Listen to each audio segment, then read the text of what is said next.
right, everybody, welcome out to the Lager Room Guys Craft Beer Show. It is Tuesday, October the 8th, 2024. Jersey Johnny coming at you. With me, as always, is none other than Mr. Beer Samurai. Say hello, Mr. Samurai. Mumble hello, Mr. Samurai.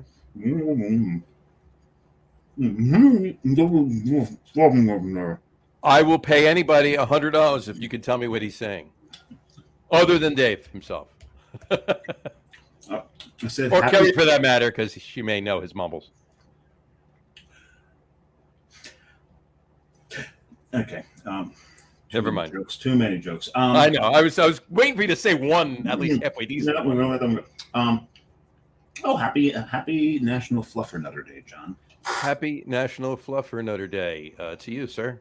How are you and your Fluffernutter doing? It's actually not a Fluffernutter because I couldn't find fluff, so I'm using Nutella. No. So it's a nut and nutter. A nutter nutter. Nut and nutter. A nut and nutter. Nut and nutter. There you go. That works. How is your nut and nutter? It's nice. I was gonna say because Nutella is like mostly fluff. It's fluff, cocoa, and hazelnut. Right. Pretty much. And this actually works. I just don't know how this is going to work with my beers. I was going to say you must be enjoying it because every time I ask you, you're too busy enjoying it to. Nom. Exactly. It's actually pretty damn good. Like that. Well, that's good. That's a win. That's good. A nut and nutter. I'll have to try that. I've never actually. Yeah, go give that a shot. That works. It would have been better if last week's top threes were this week because we excluded peanuts because they're technically not nuts, but with the hazelnut in there, so there's a lot of nutting around there. A lot of nutting around. Nothing to talk about. Yeah. So also you can see my shirt here. I've got like the Great Wave, but there's like Cthulhu coming out because it's International Octopus Day. It is International Octopus Day. Happy International Octopus Day. So that's why I had to wear that today. But today's show, and it's very, very appropriate that today's show has fallen on International Face Your Fears Day.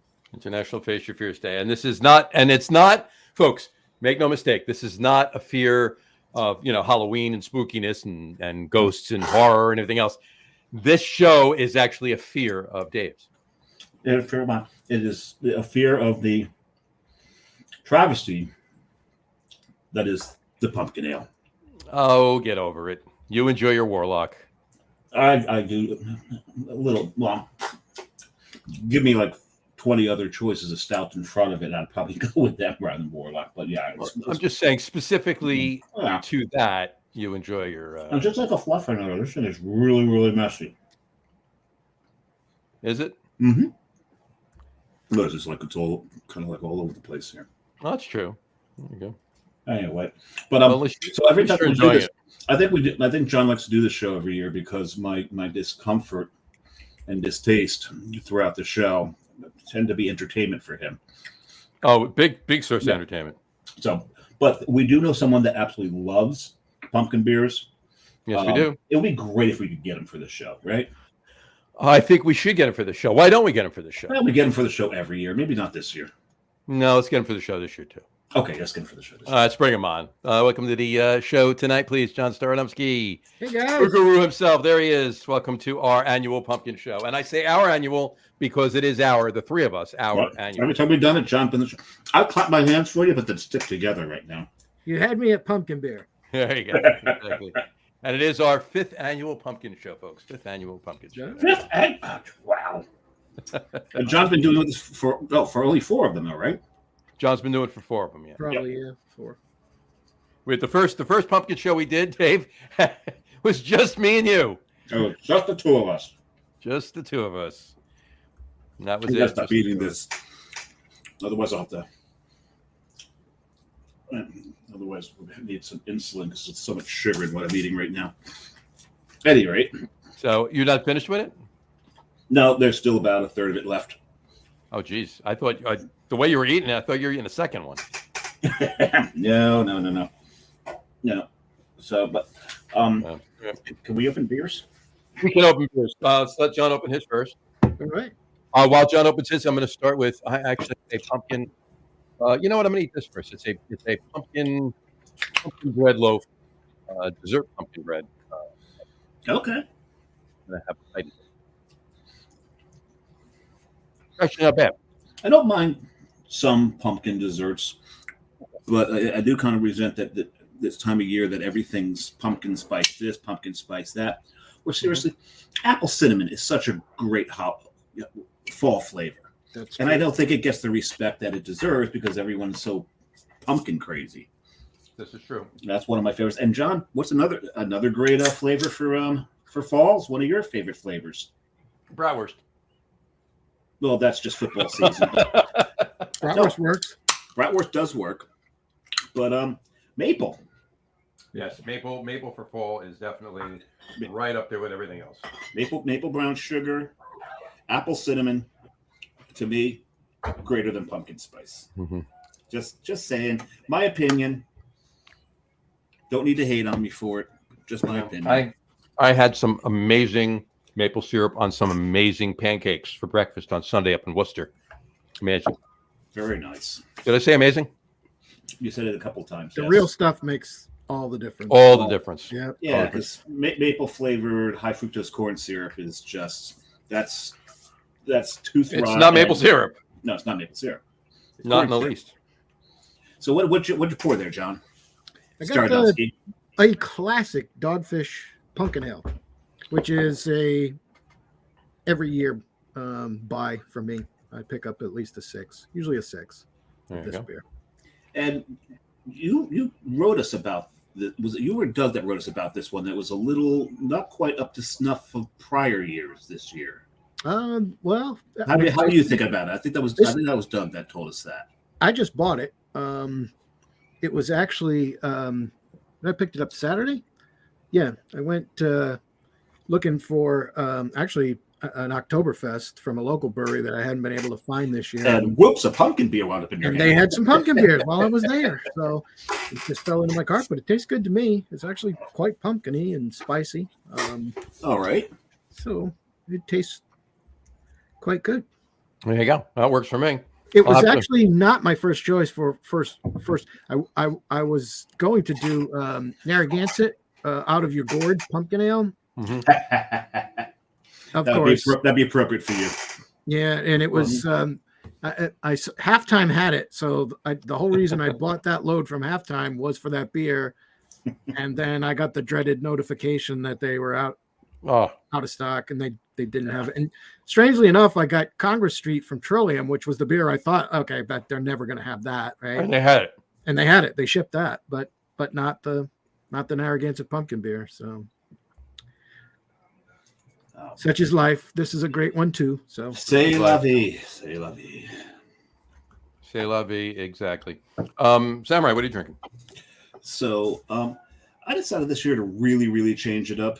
And, I'm kind of over any IPAs for the most part. But I decided to go with an NA-IPA that is made with pumpkin, actual pumpkin, mind you, spices and vanilla. And I love this brewery. They are definitely an IPA house. So, they're doing their IPA right. I believe they're from Connecticut, Fat Orange Cat. And they do this thing called Pumpkin Patch Kittens. Pumpkin Patch Kittens. And this is my first time. Ooh, I like the smell of this already.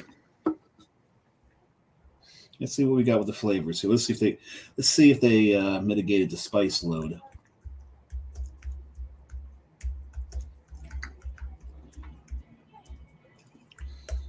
That's interesting, and not in a bad way. Interesting. It's very, very, very creamy. The vanilla is what really kind of stands out in this more than anything else.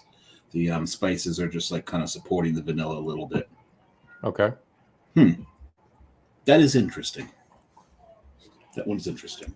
And what's also interesting is that I had their pumpkin spice latte at Taco Mac a couple weeks ago from Fat Orange Cat. Really? Yeah. And it was actually quite good. They do great beer. They're mostly an IPA house, but when they wander off of the IPAs, they can put out some pretty quality stuff as well.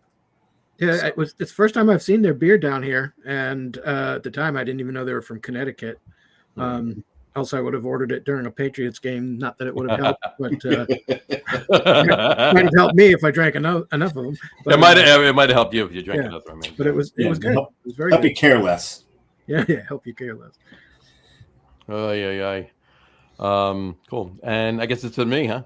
That's to you. That's to me. I will be starting with one of my favorites of all time. You know that, and that would be Stevens Point. There it is. I'm sorry. Over here.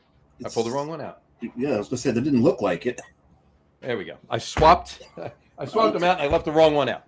Stevens Point Whole Hog Pumpkin Ale, right there. Yeah, there it is. All right, there we go. So I'll be opening that. This is one of my. It's on my. We'll talk later about the top threes, but my standard top three favorite pumpkins. This is on my standard top three favorite pumpkins, as well as two of the other three beers that I'm having tonight. That's why I'm having them. But yeah, I had to have one of these. This is my. Other than a couple of sips, a couple of samples, I have not actually had a whole glass of a pumpkin ale yet. I haven't had even, I think, a sip yet this year. So that was my first. You witnessed my first sip this year of pumpkin ales. There you go, right there. And I put it in a treehouse glass because we'll talk about that in a little bit too. But it's still Oktoberfest. Prost. Prost. Some fun. I'm off to Helen on Monday. Can't wait. How are you? Oh, that's awesome. That's a legendary Oktoberfest. Yeah. Oh yeah. Great. It's on my. It may slide onto my beer bucket list to get to it one year. It's just a blast. There's just like so much to do. The Fest Hala, all the great places to eat and drink, and yet with all that, I can tell you that over the years I have taken more out of Helen than Helen has taken out of me. So there you go. There's I know what he meant. There's just once again too many jokes there. Too many jokes. Get a little bit of overload, so I have to. All right, that's an open. Let me just mark the time down on that. 13 minutes. I'm gonna stop announcing all that's all I have to say. That's a paraphrase, by the way, of Churchill. I think he put it as, "I have taken more out of liquor than liquor has taken out of me." Yeah, exactly. I think more liquor has come out of me than I've come out of liquor. What? It makes no sense. No, actually, the more you drink, it actually does make sense. Yeah, true. Exactly. We got a couple comments here, boys. We have, first of all, Kat Reyes said, "Good afternoon." To her, it's still afternoon. From Bend, Oregon. Yep. Hello. Good afternoon, Kat. Good How afternoon. Are you? Doug Smith, the brew guru in the world of pumpkin. He is a god. He capital is. D, He is. capital He O, capital D. There you go. He is the pumpkin king. He is the pumpkin king. Well, thank you. I wouldn't go that far, but not the pumpkin, the pumpkin king. Yeah. Linus does camp outside my house every Halloween. There you go. And every now and then, John goes to the door in his robe and and that's why there's a restraining order. Exactly. Brambo commented, apple cider donuts. Now I got a question for you, Brian. When you have an apple cider donut, are you dipping them? And if you're dipping them, what are you dipping them into? That's always been a big question for me, because I know some people that like to dip them in hot apple cider. I just like to just use coffee. Just coffee with the apple cider donuts. Some people hot cocoa, and I can see that. Especially if it's loaded down with rum. I know some people actually like to dip them in a lot of caramel. These are rather large people, but and I have resembled that remark. Yeah, it's very possible. You ever see there's a new meme that came out that said, it's one of those differences between the generations. It's like me, I'm fat. And then, what you call a boomer will say, well, you could probably lose a few pounds. The millennials like, oh, you're not fat, you're beautiful. Yeah. The Gen Z is like, well, we don't body shame. You're great just the way you are. Right. The next is, I know five fat people and you're four of them. Because we're just mean. Yep. There you But go. we're mean to everybody, so it's We fair. are. We're equal opportunity meaners. We got Brian Boak commented back. He answered your question. He said, "I eat them alone, but apple cider would work." Okay. There you Yeah, go. I like them. Yeah, I you know what? I eat them alone, but if I do get them, like hypothetically speaking, if I do get them at a farm, like say Delicious Orchards or anywhere, Allsteeds out, whatever, I usually get a few, and I get a big glass apple cider. So I'm either dipping them in or I'm just eating and drinking. So 6 of 1. I eat them alone a lot. That way I don't have to share. That's always a good thing. Mm-hmm. That's always a good thing. I would dunk them in coffee. Myself. Yeah, that's what I do. I've done that. I've done that. That's where Dunkin' Donuts comes from. Dunk your Dunkin' Donuts in coffee. Yeah, and you would know because where's Dunkin' Donuts originally from? Canton, Massachusetts. There you go. There you go. And what's in Canton, Massachusetts right now? Not you. Oh, not me. No, but a big brewery. It's a big brewery. I just had a beer from them. There you go. Trillium, right? Trillium. There you go. There you go. Doug Smith also commented. He said, "It was me, Dave, had it on tap and found it a bit lacking this year." He's talking about the Dogfish Head Pumpkin. Yeah, maybe it was the lines, Doug. You never know. You never know. And then he said, "Wrong, Quincy, Massachusetts." Quincy. You said it wrong. Quincy, Massachusetts. I said it right. Okay. Quincy. I thought you said Quincy. Yeah, Quincy, Massachusetts. I heard Quincy. Quincy. Right. I might have been slurring it a little bit. So. You've took 2 sips. Well, no, just not intentionally. But oh, I see. Whatchamacallit, we have. Wait a second. So when you get drunk, you slur intentionally? No, when I'm not yet drunk, I slur intentionally. Then, exactly. Let's catch up on these. We're getting a bunch. I just want to finish these. May is starting next week. Brew Guru. Finally, mayonnaise is no Bill. Pat's offense is trash. Yep, they are. I did see about May. Jacoby Brissett's getting benched. We all saw that coming.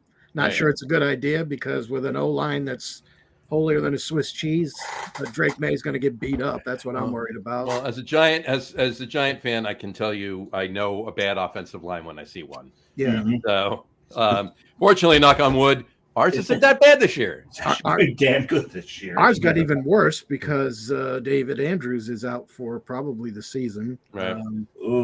So you're going to take your prospect and just end his career this season? That's what I'm worried about. But this is why you should leave. That's what Jacoby Brissett's there for, right? So just let him get the beat shit out of him this year. To Doug's point, though, I think everybody that thought that getting rid of you sure you didn't drink before you got here? That was intentional. That one.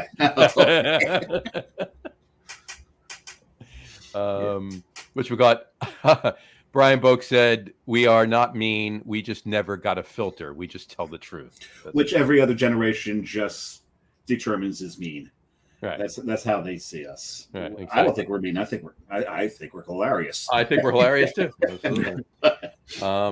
Throw this in there. Beer Jesus. Hello, everyone. Hey, Beer Jesus. This is the show's new best friend. Yes, Hey, John. And I saw last year he was commenting all last week with us. We invited him back to comment today, and we're going to get him on actually soon.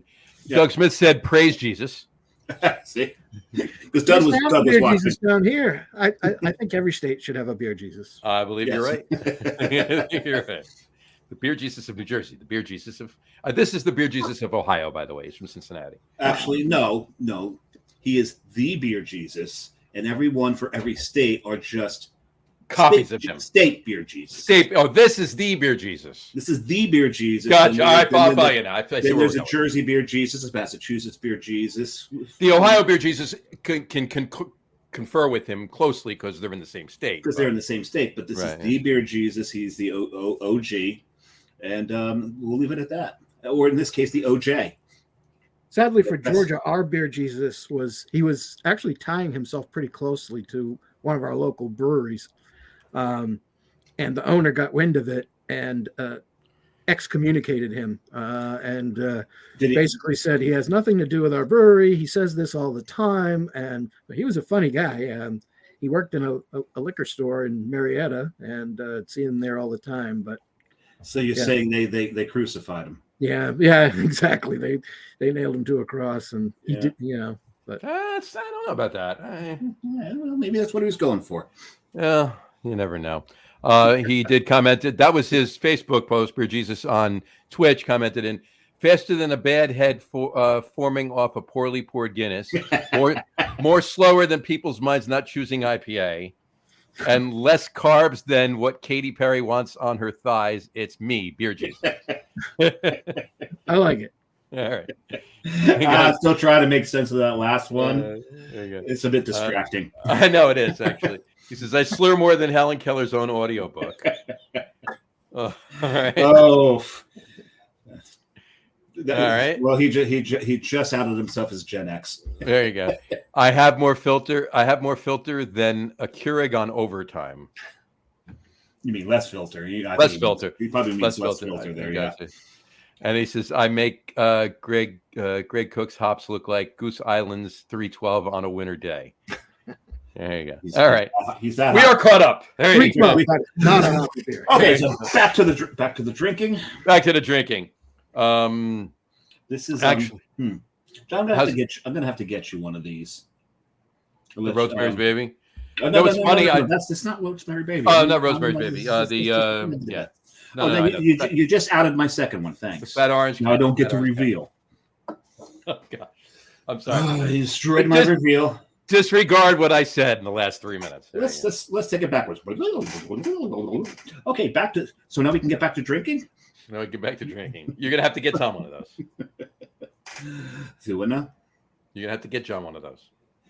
Oh, well, I meant you. But maybe get me one of these. Yeah, I can get one. Yeah, I'll get you. Well, it's easier to get you one of those, but I can send one down to the Pumpkin King. Pumpkin King, not the Pumpkin. The Pumpkin we King. can get it. I got one at Taco. You might be able to get that one.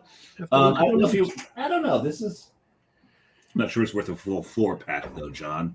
You can get. Well, it depends on where you get it. The vanilla strong in this.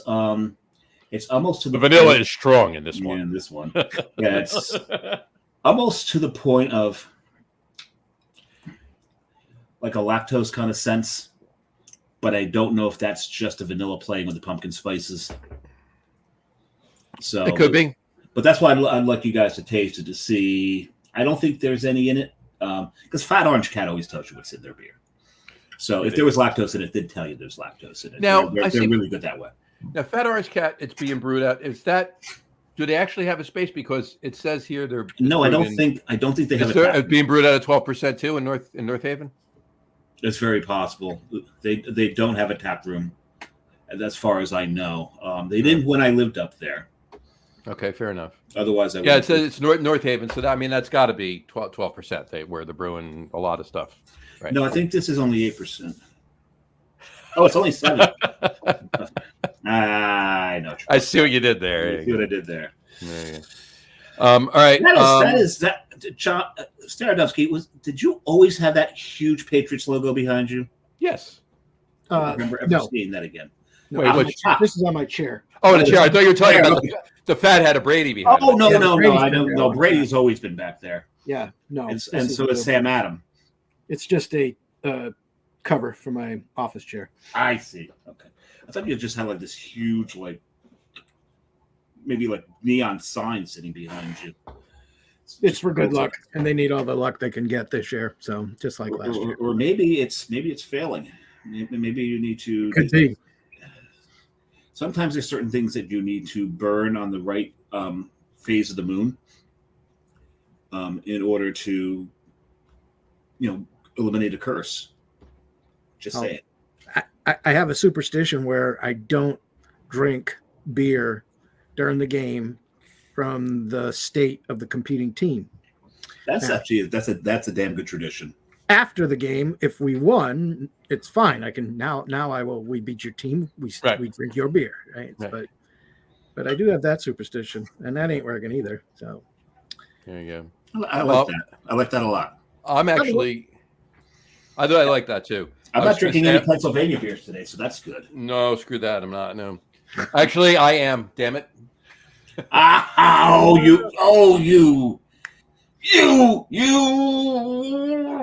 You. I'm shaking my walking. Well, you know what? It is the top of the 8th.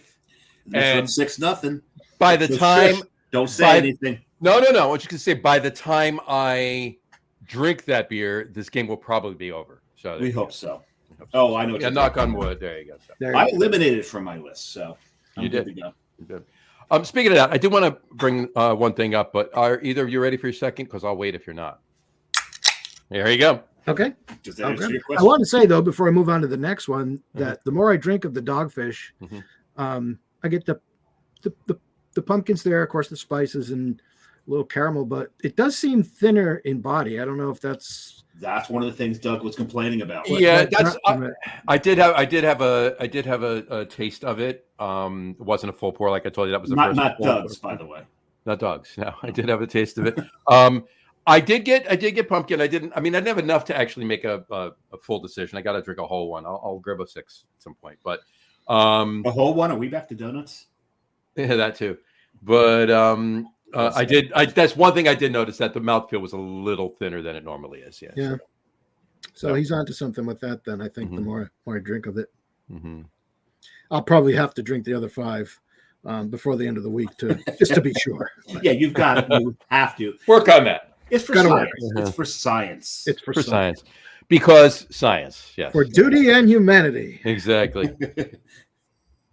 What is your next beer, sir? Jeez, you already gave it up. Drinking a Rosemary's Baby, which is one of my favorite names for a beer. I actually have a shirt somewhere. I actually remember when Gene's wife Lauren used to do the scavenger hunts. Oh yeah, I won the grand prize. You did during one of them, and it was a bunch of a couple of Rosemary Baby shirts in there.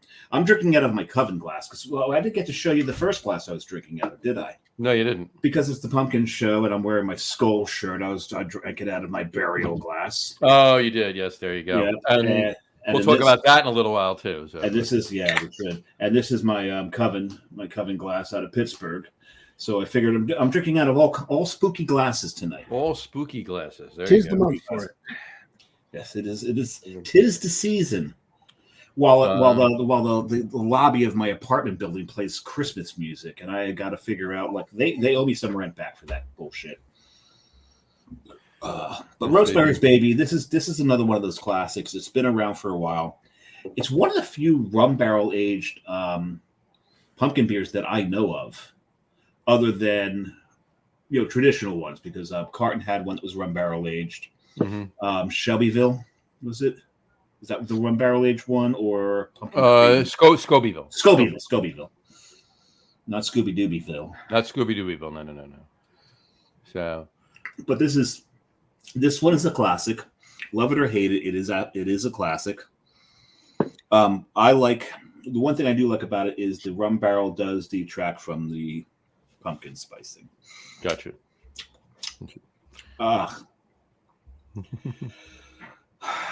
No offense to Two Roads, I love your beer. It's just pumpkin ale. Sorry, it's just pumpkin ales. It's just a pumpkin ale. Just pumpkin ale in general. Yeah. Guru? I got this. I picked up a 4-pack of this about a month ago, so I've already had it and stuck it up on my website. But it is a new one for me this year. I've never had it before. It's, I could figure, Clown Shoes pumpkin sombrero. Oh yeah, I did see you put that up. Yeah. Yeah, and I haven't had it. It's very good, actually. They call it a brown ale, but to me, it's more of a almost borderline stout. Oh wow! But with very good pumpkin flavor and pumpkin spice. So I wanted to try it for a long time, but I pick up their 12 beers of Christmas every year. Oh, nice. And that's 12 different beers in there, and they have almost always one of their sombrero line in there. But they've never had this one, and this was the year I got to try it in a 4-pack. So nice. That works. What are we thinking of this one? There we go. What'd you say? I asked him what he thought of this one, so he's tasting it. Tasting it to find out. It's very good. Very good. It's stout-like, malty. Also in very malty. Okay. Yeah, malty, but you do get a little pumpkin and of course more of the spice. Now you said they're calling it a brown, and you've advanced it like right past porter up to stout.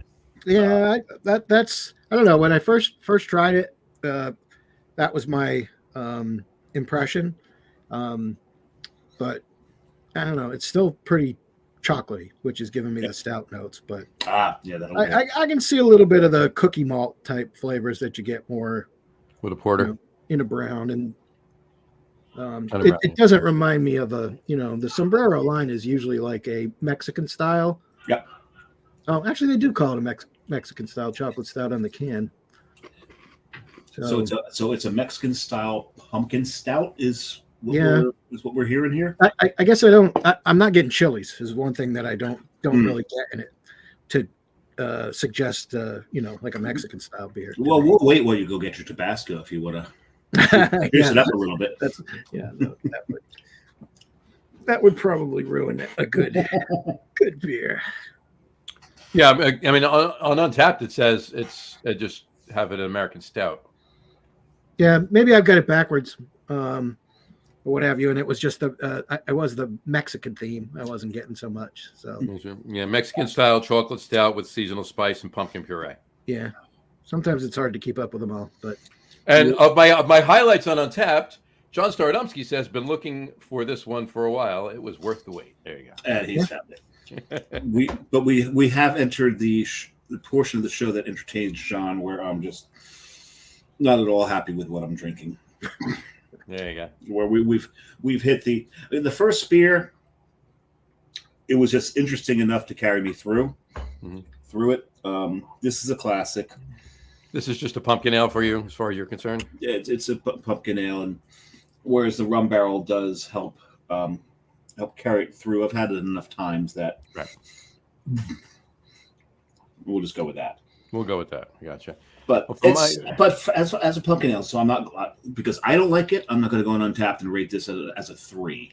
Of course not. Because it's a classic. It's a damn good pumpkin ale for a pumpkin ale. I just don't like pumpkin ales. Right. Then you shouldn't rate them. Okay. No, because I'm rating it to style, John. I'm rating it to. No, I know you are. I don't mean you as in you. Oh yeah, other people. You and other people. As in people in general, because that's a pet peeve of mine, right? It's a huge pet peeve of mine. I don't like IPA. This IPA is the best IPA that I've ever had. It's fantastic. I hate IPAs. One star. Yeah, that's you know what this is. Talk to the hand. No. I'm keeping track of how many times John has told this on the show now. Yeah, you get your other hand out. You're up to 5. I think you're up to 5. We will get to toes eventually. There you go. Well, no, it was pertinent because we're having that discussion, right? I just bring it up. I just found another example. All right. Find another. All right. Because there's so many examples out there. Yeah, that's true. There are. All right. My third one I'm drinking Schlafly. The third one. It's your second one. Second one. What is wrong with you tonight? It's been a long week already, and it's only Tuesday night at 7:42. So Schlafly Pumpkin, my second one. Schlafly Pumpkin. Yeah, I could tell when it was sitting over by your other keyboard what it was. Yeah, it's definitely like a different bottle too. Like because normally like the whole hog bottle, that's your normal brown bottle, right? That's your normal shaped brown bottle. The Schlafly bottles are all that like the shoulders are like they have shoulder pads on them. Shoulder pads? Shoulder pads. There you go.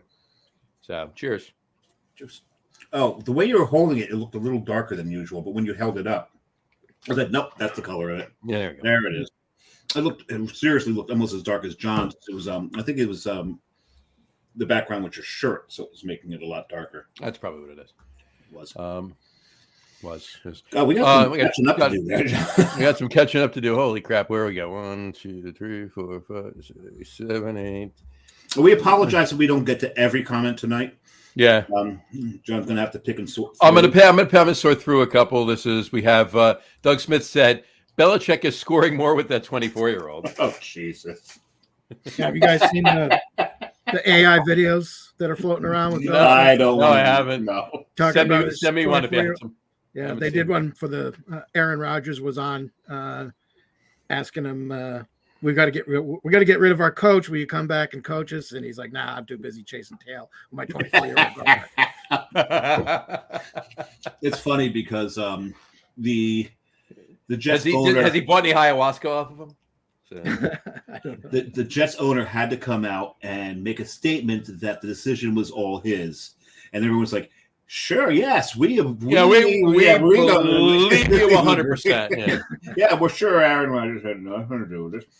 Like for him to say, yes, I talked to Aaron Rodgers yesterday, but had nothing to do about Robert Saleh. That was a completely different thing we talked about. Nothing to do with the coach or anything. Okay. Yeah, Woody, you're a bad liar, Woody. Shut up. You are. You are. You did not fire Robert Saleh. Aaron Rodgers fired. Just make Aaron Rodgers the head coach on the field and be done with it. End of story. But anyway, back to the comments and the beer. Yep. Then Brian Boak said, first beer, Lost Colony, Kill Devil Scotch Ale from Mateo, North Carolina. Yes, Brian Boak just got back from a trip down to the to Hatteras. To Cape Hatteras, those shelter islands referred to as Cape Hatteras. He goes all the way down to the bottom end of it. To Hatteras, all the way down. Yeah, all the way down to Hatteras, to the bottom end of it. And unfortunately, he couldn't get across on the ferry because did he say that the ferry terminal itself was like kind of washed out from the last storm, so he couldn't get over to Ocracoke, which is I need to get back to Ocracoke one of these days. They have a brewery now.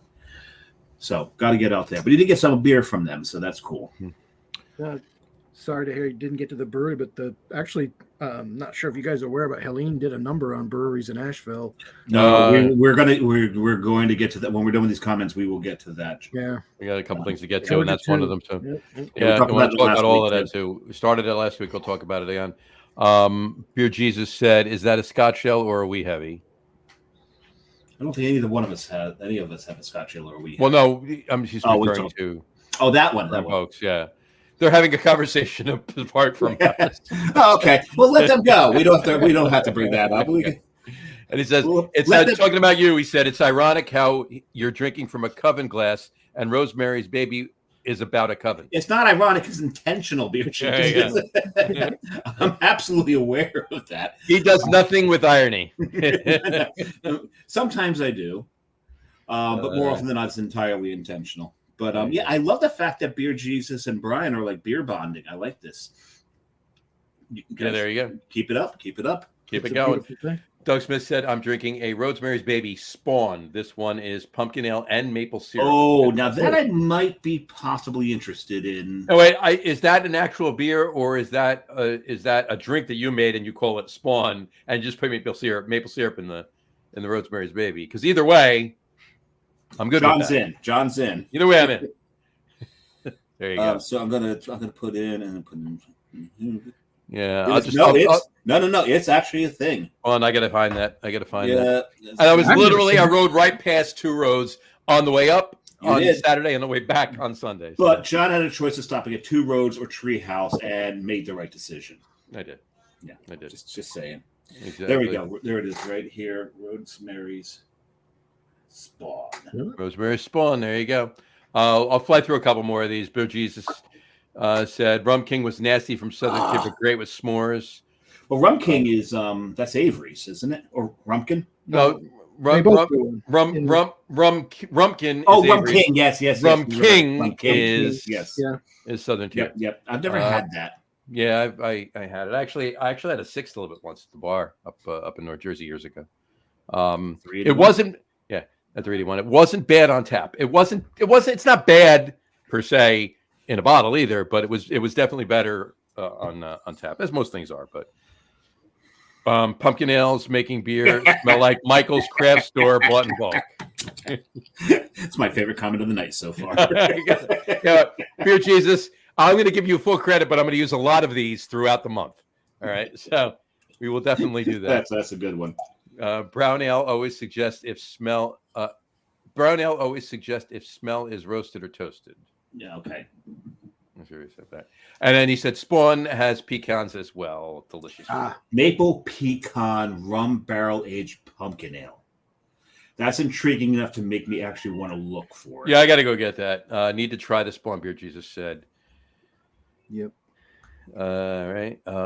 He said he's just on a roll tonight. One thing I realized: pumpkin ales need to be reviewed by crust.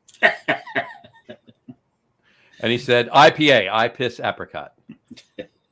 Well, it depends on. And then Chuck Aaron said truth. There you go. The truth to which, though, I don't know. I have no idea what he's talking about here. Chuck, let us know what you meant.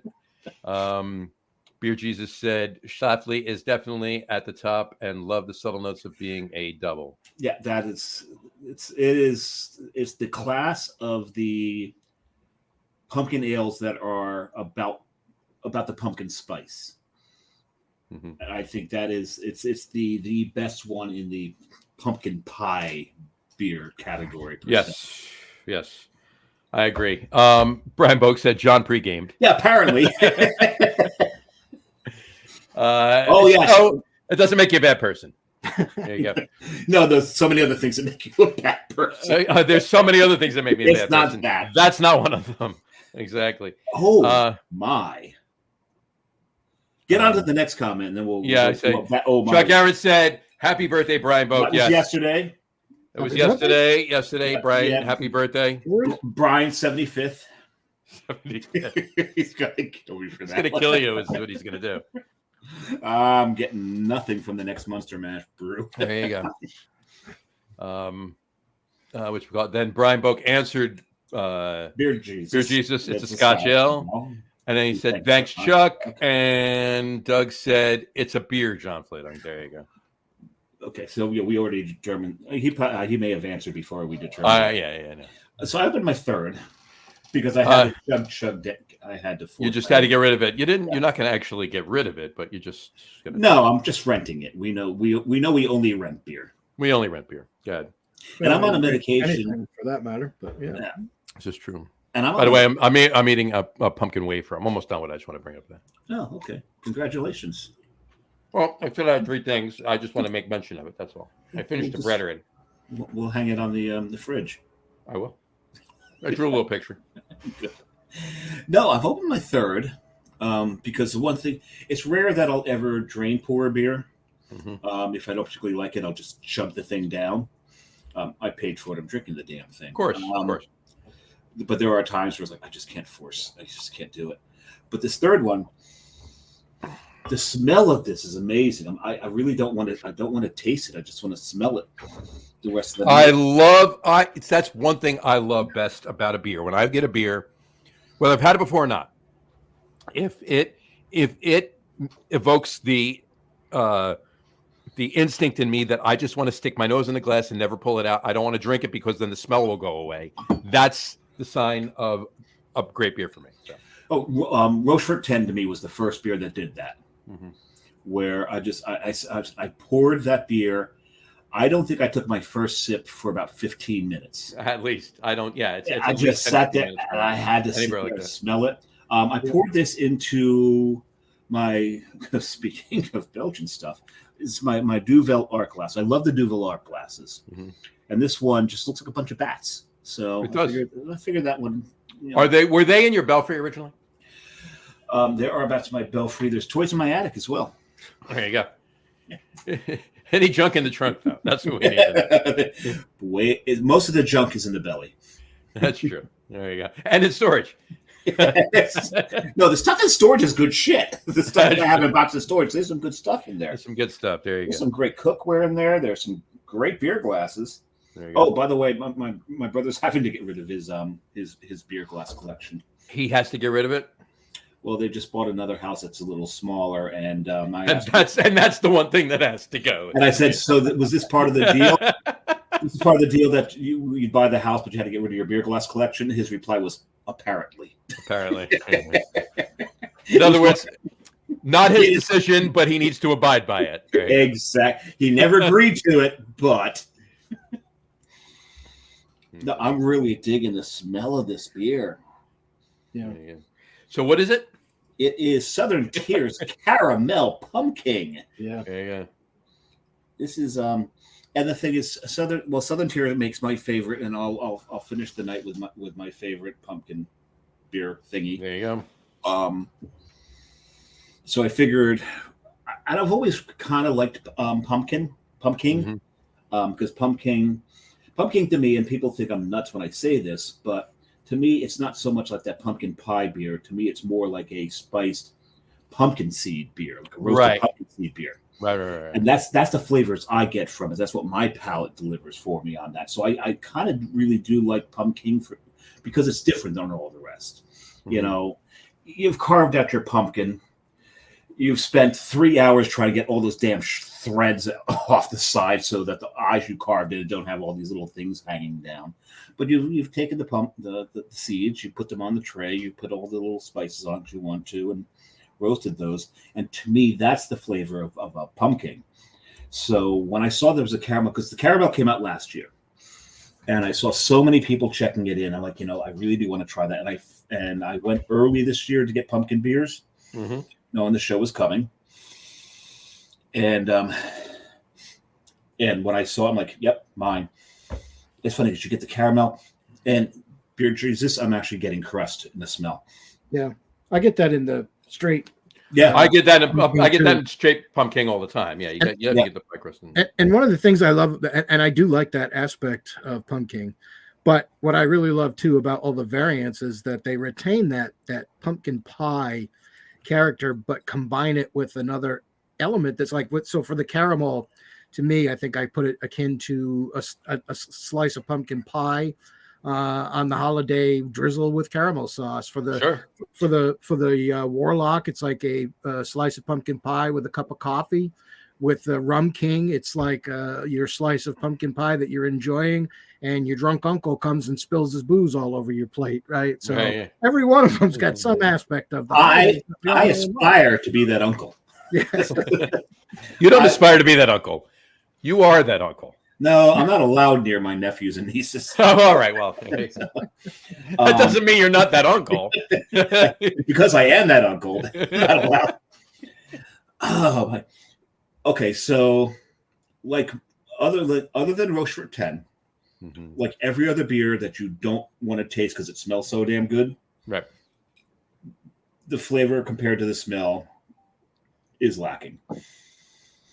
The smell is so much better than what you get out of the flavor. Well, IPAs aside, because there's some IPAs where that's the smell and the flavor just are they're married together. Sure. Because they use the same hops in the finishing as they did in the flavoring of the boil. But seven to two now. About this one. Edgar Diaz gave up only 2. Cool. I don't think he pitched. Thank God. I'm not saying that the flavor of the beer is bad, that I'm not enjoying it. I'm just saying it's a pumpkin ale. So you can take out of that what you want. Gotcha. I wish the smell had delivered in the flavor. Gotcha. Well, it's there. It's just not as strong as in the aroma. No, there's other flavors. The spices overtake the caramel and the crust in the flavor. Gotcha. And what's my least favorite thing about pumpkin ales? The spicing. Yeah. So the beer. No, I like the beer. It's just I'm kidding. You went and ruined it with a bunch of shit. I know. I may pour my fourth and just leave this here to smell every now and then. Well, there you go. You, John, did you open your third yet, or you're not? No, I'm still in the clown shoes. I'm still working on my second too. That's good. All right, let's. It's going to take me a while to get through this one, so you guys will catch up. No, we'll catch up. Yeah. So, all right. So let's chat about. There's a couple things I wanted to get to. The couple things I did over the weekend, really quick, that I just want to bring up to specifically with you on the show, John. We'll get to afterwards, but my second thing will lead into that anyway. But first thing is to continue the conversation about last week and with you on the show, because you're down there, you're right there. And I don't know how bad it was around you. I want to hear, your personal experience with Helene and everything that went on there. But Asheville is it's a sin. It's a shame. It's horrible. I mean, we're going to there's 2 or 3 funds, and we're gonna start promoting them tomorrow. We're not doing one per se. We're gonna promote ones that are already happening that we feel are the right ones. Yeah, last week we'll have it on Facebook. We'll have it on Instagram. We'll have it on X. We'll have it on our website, so forth and so on. And have at it. But let's discuss that, because I mean, Asheville just got decimated. Well, last week we did talk about starting something ourselves, and then Mm. when John and I went through and started looking at like who we could tie into, we saw there's so much stuff already being done. There's no need for us to start something. We're going to give you the links. There's stuff for the food banks down there. There are GoFundMe's for the breweries, and some of these aren't to get the brewery back online. They're GoFundMe's for the employees. The employees, absolutely, for what they've lost and what. Well, it's more so like the things I want to put up there and that we want to get involved with and not get involved. I mean, we'll get involved to whatever degree that they want us involved with, but it's for them, right? It's not anything we're doing. We're just using us as an arm of them and their funds that they're already putting together. But it's mainly employees and families and so forth and so on. But I also want to get one in there for the breweries too, because we can help the employees now, but the breweries getting back on track will help the employees later. So some of these breweries will never. Some of these breweries will never. Some of them not going to come back. We know that some of them are not going to. And I mean, hopefully they're insured, but who has flood insurance in the mountains, right? That's the problem. It's the same with individuals, right? A lot of people that have lost everything do not have flood insurance up there. I don't have flood insurance. I am insured about just about against everything else. I've got earthquake insurance in Georgia, but believe it or not, we've got a fault line in the state. But the New Madrid in Missouri is probably, people don't know it, but that's an even more not active but more damaging fault line than what's out in California.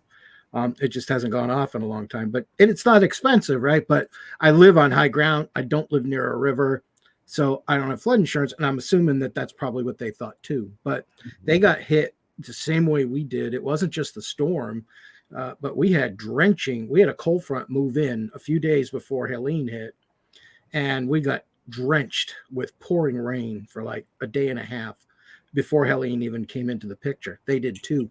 That was part of the problem out there. The water table was so high. Right? Yeah, the ground was saturated. So when Helene came in, it actually dumped more rain on them than it did on us. And all that water poured down from the mountains and sought the path of least resistance. And it just, the rivers, they were just flooded. And Asheville is like, I mean, we have a brewery here in Georgia, in Valdosta, that had their warehouse collapsed by winds. So they've suffered a major setback. They have an Oktoberfest every year, which is very Georgia Beer Cone. It's very popular, and they had to cancel it, unfortunately, because of the damage. But up there, it was the floods. It wasn't the winds. It was the floods. We were lucky here in Canton because the storm was forecast to come right over us, and it didn't. It shifted to the east of us, and we got a lot of rain, but not.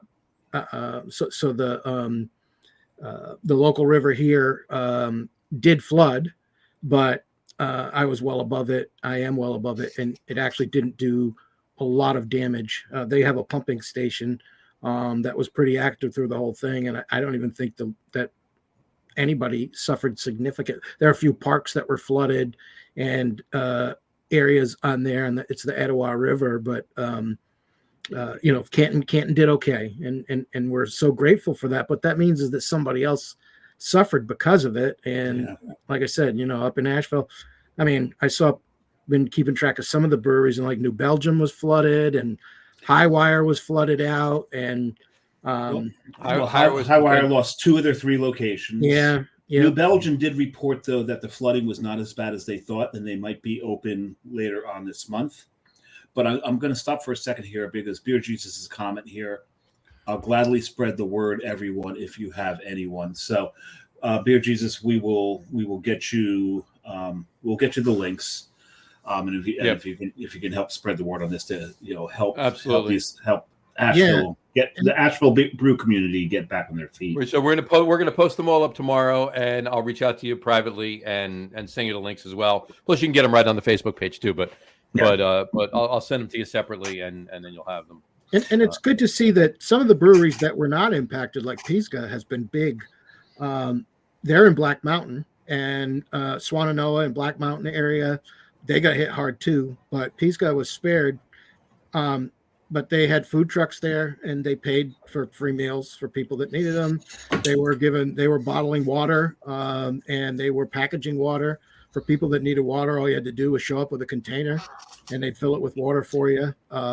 There's a lot of breweries that are also, they're bringing in food, and they're not charging for the food. Dissolver is one of those. Mhm. Yeah, Reformation here in Canton, my local brewery is they've been taking donations and using the money to package up bottled water and other necessities and truck them on up there. Truck them up there, yeah. And give them up to, so it's very heartening to see what's going on in the beer community to help these people. 100%, But I think 100%. one of the things you can do, we've been helping out by donating to Red Cross and charities like that, which is, and breweries that help. But, I'm trying to buy beer from the breweries that are affected, right? Let's clean the shelves of their beer so that when they get back online, They can fill them up again, yeah. they can fill them back. The orders will be there. And, I love Highwire. Highwire is one of my favorite breweries. It's funny.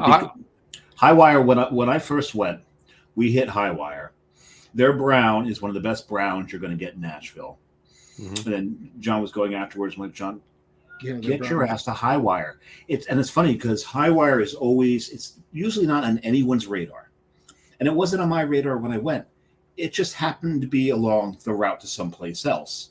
And we stopped in, and I spent an hour there because the beer was so damn good. Yeah, I actually literally stumbled on them. I had already been to a couple. Literally stumbled. Stumbling in Asheville is an easy thing. I was stumbling through the streets of Asheville, North Carolina, and I was trying to find a brewery, and I already been to a couple, and I was like, wait a minute, what's this right across the street? It's a brewery. It's Highwire, right? Yeah. I was like, let's have a beer to help us find the brewery we're looking for, fortify us for the journey, and they were so good that I just ended up spending a bunch of time there, and I've been buying their beers ever since. But their Zirkus Fest, Oktoberfest is like so good. It's like one of my favorite. I didn't have that, but they're brown. Oh my God, that brown. Is that the Bed and Nails brown ale? The Bed and Nails. Yeah. Bed and Nails is fantastic. Yeah. But the 1040 line is so good too. 1040 is very good. Very good. Absolutely. John was just clapping. John, tell us why you were clapping. The Mets they won Game 3. 7-2 was the final. It was interesting. If you've been looking in the comments, there's like I have been. There's a Pennsylvania Phillies thing going back and forth here that we don't need to cover, but we. I know. Doug Smith said, Brew Guru has a soft spot in his heart for the Phillies. No, he doesn't. I do actually. Yeah. Do you really? Yeah, my dad was a big Phillies fan, and and apparently so does Beer Jesus. Douglas loved the Phillies. Yeah. I used to watch the games with my dad when I was a kid in the days of Greg Lazinski and sure. Okay, I actually met Greg Lazinski last year at Citizens Bank Park in Philly. Well, here's the thing: back in the day with the Phillies, I was a fan because of Lazinski, because I'm Polish. And anytime you had to be fans with him, a fan of him because and there's the only time that I've been fans of Philadelphia teams is because Luzinski and who's the other Polish player in Philadelphia, John? What's that? Played for the Eagles. Oh, yeah. No, I need another beer. Hold on 1 second. He'll get it. No. It's what quarterback? He was the quarterback. Oh, wears glasses now. Roger Jaworski. Yeah, Jaworski. And the older he gets, Phil Simms starts looking like him. He does. He really does. And of course, one of my favorite wrestlers was Polish Power. When Jaworski sees Phil Simms, he gets all smiles and he goes to shake his hand. When Jaworski sees LT, he shies. Kind of runs away. He shies. That's every quarterback. Joe Namath does not blame LT for that. He blames Leonard Marshall. He said if Leonard Marshall had done his job and tackled me when he had the chance, LT would have not have broken my leg. Oh, I was referring more to the time when he was on. He was being interviewed by a sportscaster, a female sportscaster, and he was drunk, and on live TV said, "I want to kiss you." So, Namath. That was Namath. Yeah, Namath. Yep. Yeah, You said Theismann. But yes, Namath. That's another one. Went to kiss you. That was funny. And then hold on, I'll just skip ahead. One thing, Beer Jesus said, "We need more baseball-inspired beers." You know what? You're not wrong. Yeah, you're not wrong. The only one I know that Victory's got one. Who's the brewery in Doug? If Doug is listening in his neck of the woods that does chin music.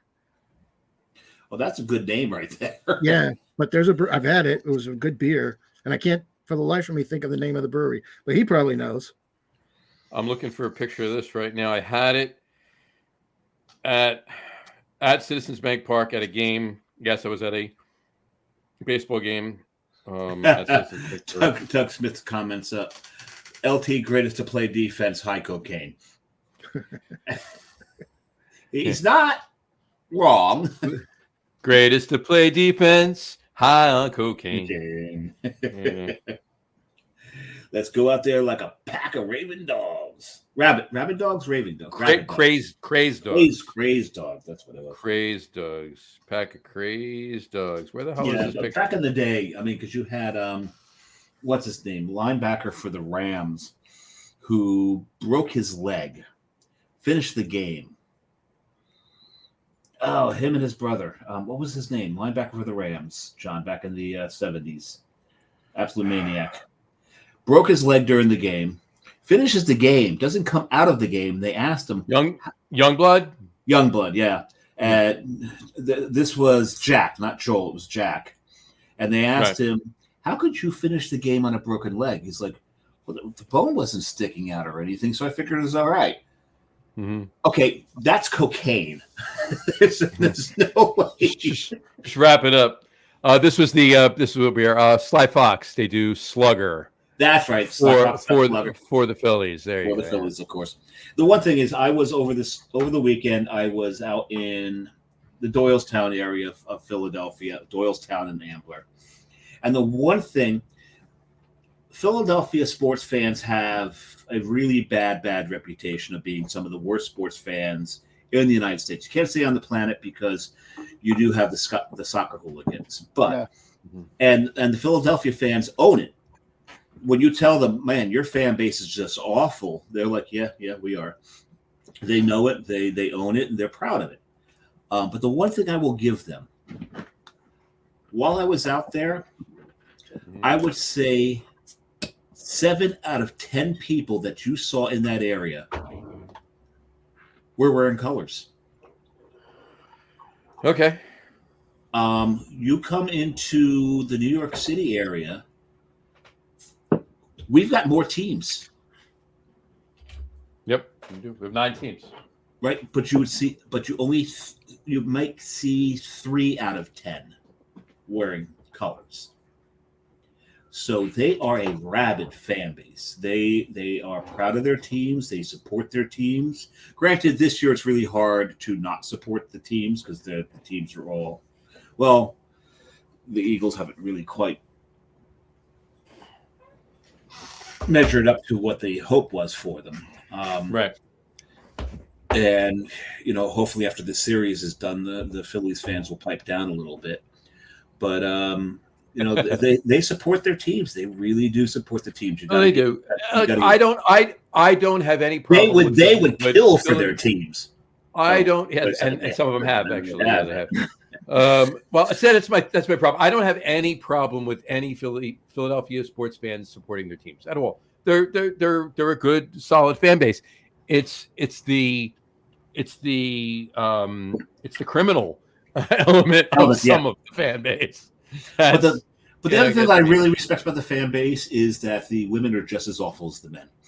Oh yeah, there was a video going around, and then somebody put it up, and it said it was a woman in a restaurant, and she said, "Welcome to Philadelphia. Go fuck yourself."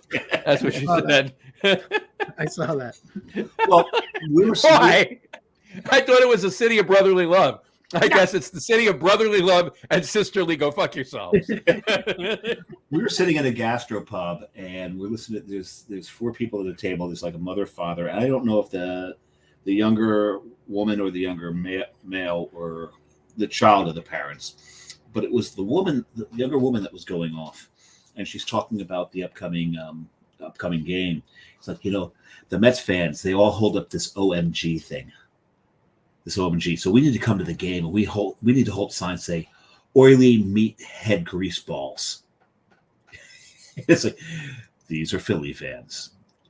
It's funny. It's definitely funny, but so that was it's an insight into the psyche of that team. But John, you just opened your third. I did, and I went with one of my favorites, which is the Kentucky. Oh, yep. There it is. Barrel. That's on your list. Yeah, it definitely is a great beer. It is. Hold that glass up again. Is that an Allagash? What, the glass? Yeah. No, I read it's proper glassware. Never mind. Yeah, of course, it's Staradumsky. Of course it is. Of course, he's drinking out of the glass that goes with the beer he's drinking. Yeah. I didn't see it last year. I don't even know if they made it last year. We talked about this. Yeah, we talked about it on the show. Yeah. Couldn't find it. But they had it, and it went right into my cart. And it was just Saturday when I saw it for the first time. It's always been my one complaint about it is that I think for 4 bottles, $15 is pushing it. It's probably a $15 a 6-pack beer, but you're charging me a premium price. Well, this year it was $18 for 4 bottles. And, I remember you putting that on. I know I spent more for this. Yeah, I forget. I think I paid about I bought. I didn't get the caramel pumpkin this year. I actually have still, I think, a bottle from last year. I still have one bottle from last year. I really wish that one of you guys would have opened on the show, because I would love to know how the caramel notes played after sitting for a year. You know what? I'm going to have to do that and revisit it. I know that the Pumpkin and the Warlock do age well. Hell yeah, they do. Even that's why I'm curious. The suggested Best By dates on the bottles are pushed out like a year, 2. And last year, I think when I had Warlock on this show. No, there it is. Yeah, right there. Yeah, you're drinking an aged one, right? July of 24. Oh, it just came to focus. Nice.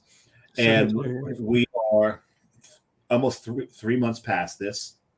And I guarantee you, this is good. I've got some probably that are even more than a year or 2 beyond that I've drunk that are really, really good. But John pointed out last year, he's like, "Did you just get this year?" And I actually had just bought a 4-pack last year of Warlock. But Total Wine is infamous for putting stuff, hanging on to stuff, and then putting it back on the shelf, or the distributor sends it in and it's past date, and they still put it on the shelf. We got to get you to Cable Beverages one of these days. But this year they did. I checked the dates too this year, and they did have it had the different label, the Warlock that I picked up this year, and it was current. But it's okay. I mean, they did me a favor and aged it for me last year. But well, that's it. I mean, there's a lot of beer that I mean, there's certain beers I will get specifically to. I'll have a fresh one just to see. But the rest of them, I'm sitting on for a year at least, because like Mad Elf, we talk about this all the time when we do the Christmas in July show and we do the holiday beer show. Mad Elf, I'll get a 6-pack. I maybe I get some years I might get 2, but usually I get 1 6-pack, and I will have 1, maybe 2, but usually just 1, and the rest I sit on, because Mad Elf is so much better a year or more later than it is. I'm thinking 8. Mad Elf, you know how to describe Mad Elf. Mad Elf is cherry flavored rocket fuel. It is for the first 3 years, at least. Depends on which batch it is. They've got some treatments they do to it. If you go to Trogs, get out to Hershey, go to Trogs. They'll have some of the vintage stuff. They'll have some treatments to it, which makes it drinkable. I have a bottle of last year's Grand Cru sitting too. So, and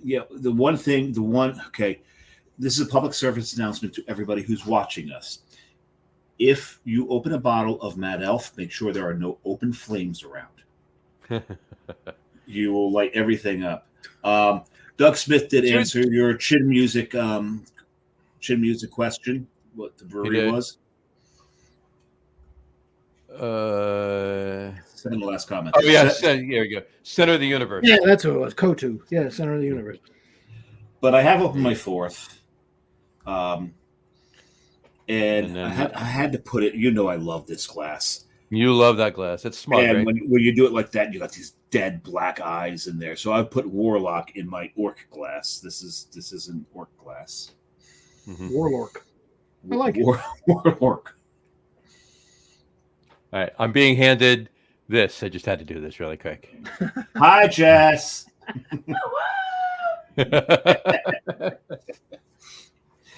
The Mets are the one thing that Jess and I actually agree on. I think it's the only thing, probably. And me. Well, Yeah.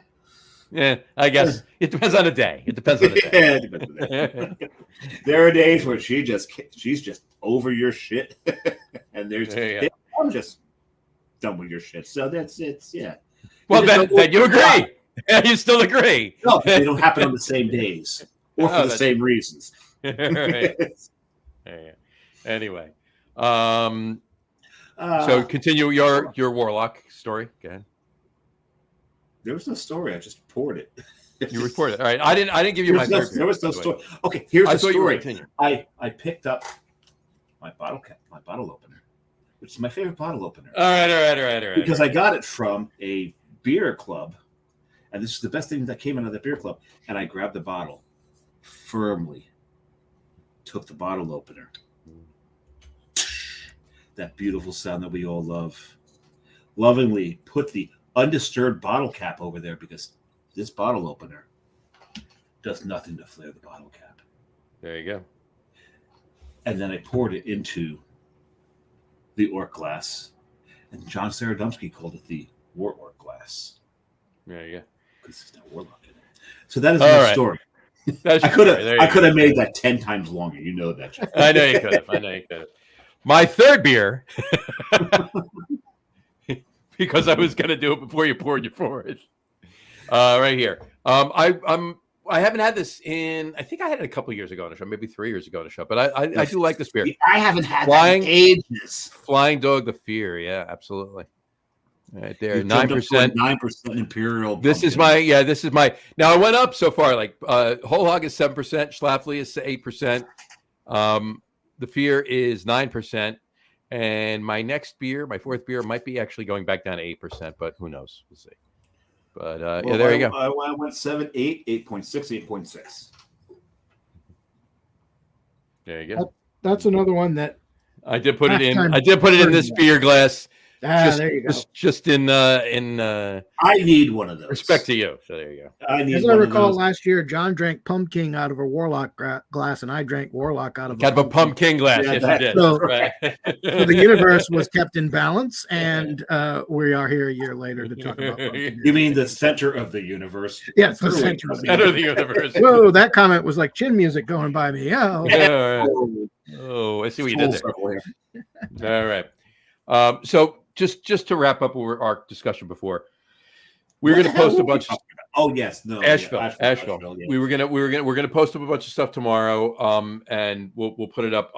I've been working on a little mini article too. I got a couple articles coming out. Is it a poem? I got an actual poem. I do. So actually, I could write one, but in any event, no, we're serious about this. They need help. We didn't mention too. We talked about it last week about.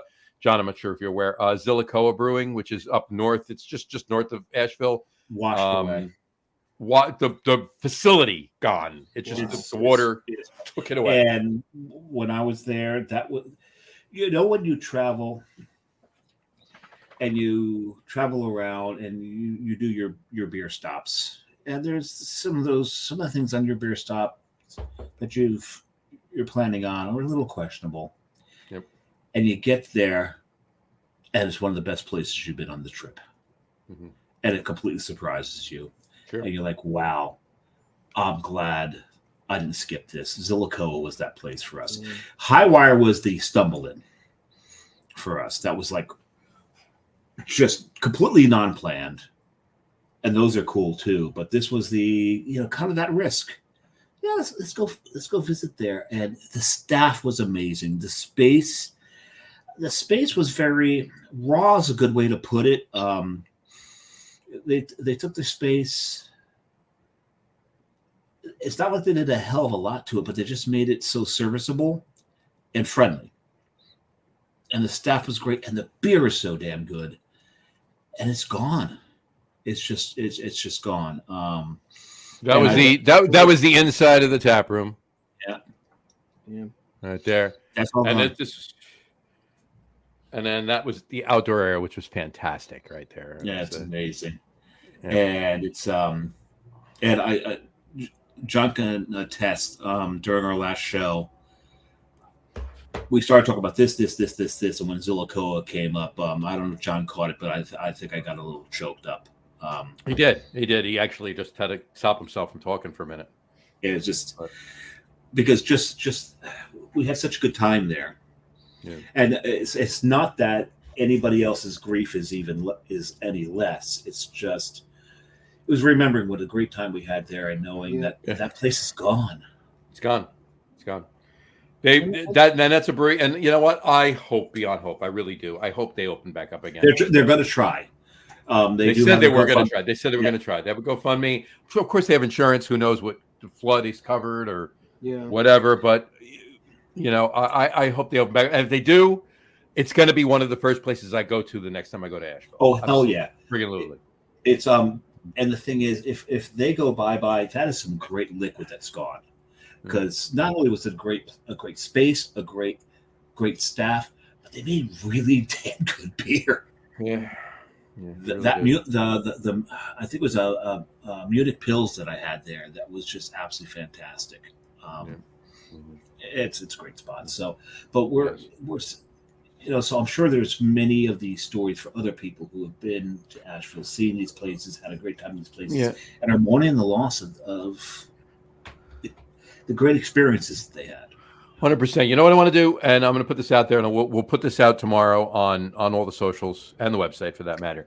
Anybody, write a small short story, a paragraph about an experience in Asheville. Yeah. Whatever it is.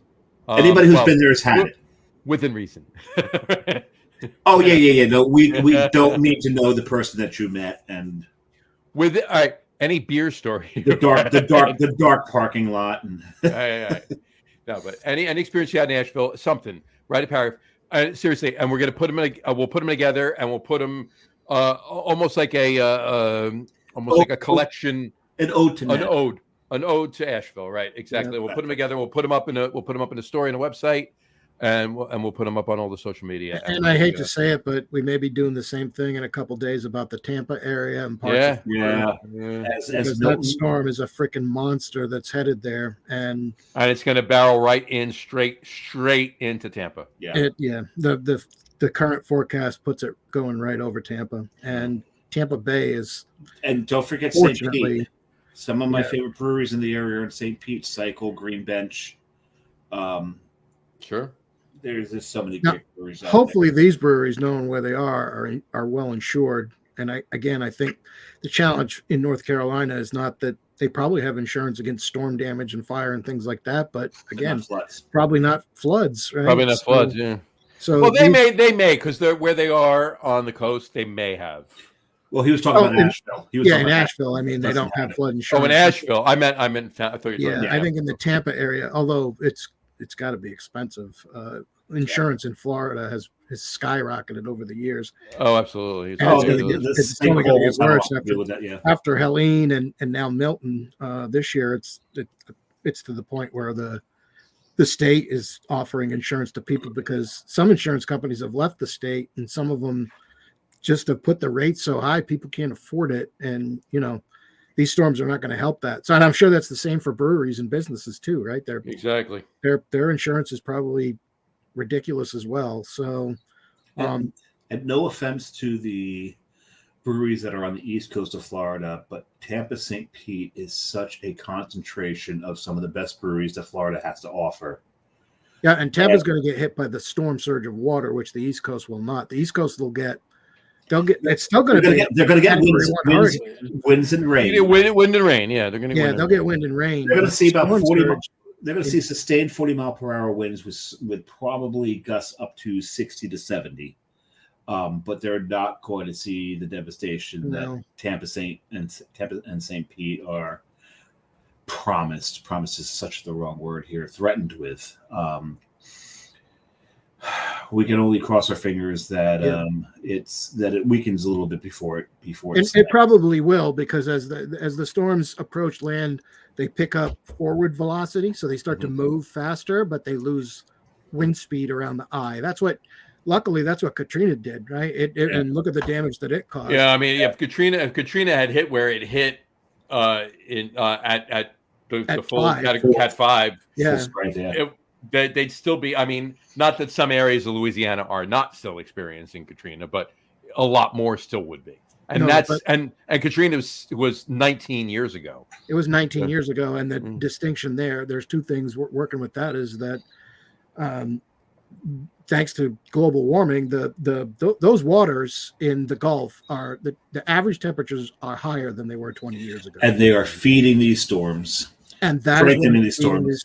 The United States has been hit in this is going to be 9 Category 5 storms in 8 years. That's more than in the 50 years preceding. Yeah, absolutely. So there is definitely a pattern here, and it's unfortunate, and people are suffering because of it. But I think we need to wake up about other things too, because it's only going to get worse as time goes by. And we mentioned on the show last week is we are a craft beer podcast, and when we talk about these things, we're talking about the impact of the beer community, but never. We still feel for the impact on every other community that's out there, every other business, all the people, everybody who gets displaced, and something that gets talked about every now and then. But the pets. So hopefully, Asheville was taken by unawares. They didn't expect to get hit as hard as they did.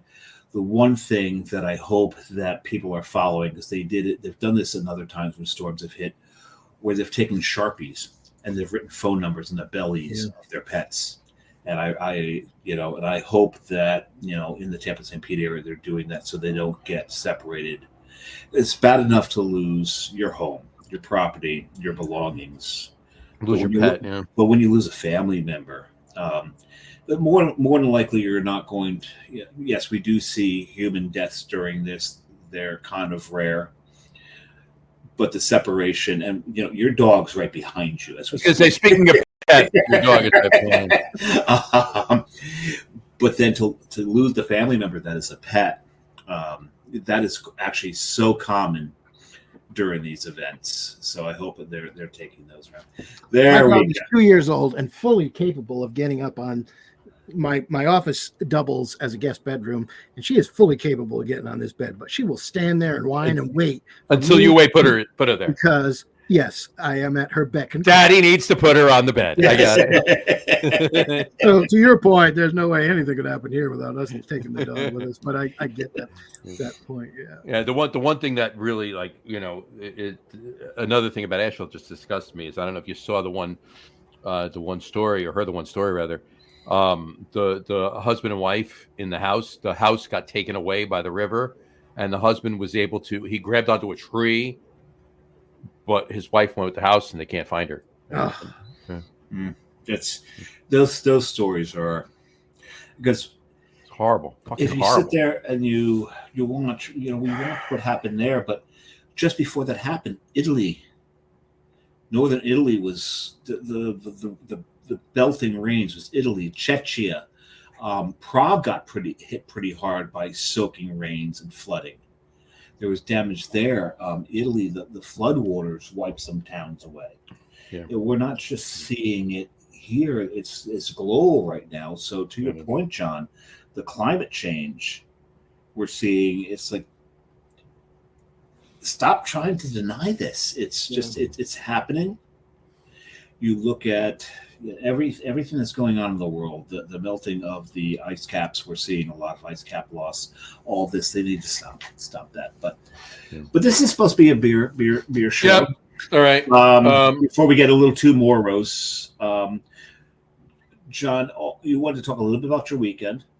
Yeah, I'll get to the weekend. I want to bring up one thing in between. And I just posted it. We just posted it on the Facebook page. John, I don't even know if you saw it or if you heard about it, but I want to discuss that, and that'll lead me into a little bit about the weekend. But he's not talking about the performing artist. I'm not talking about the recording artist. Yeah, the one who does halftime shows with Depends on their heads. No, not the weekend. Not the weekend. Yeah. Anyway,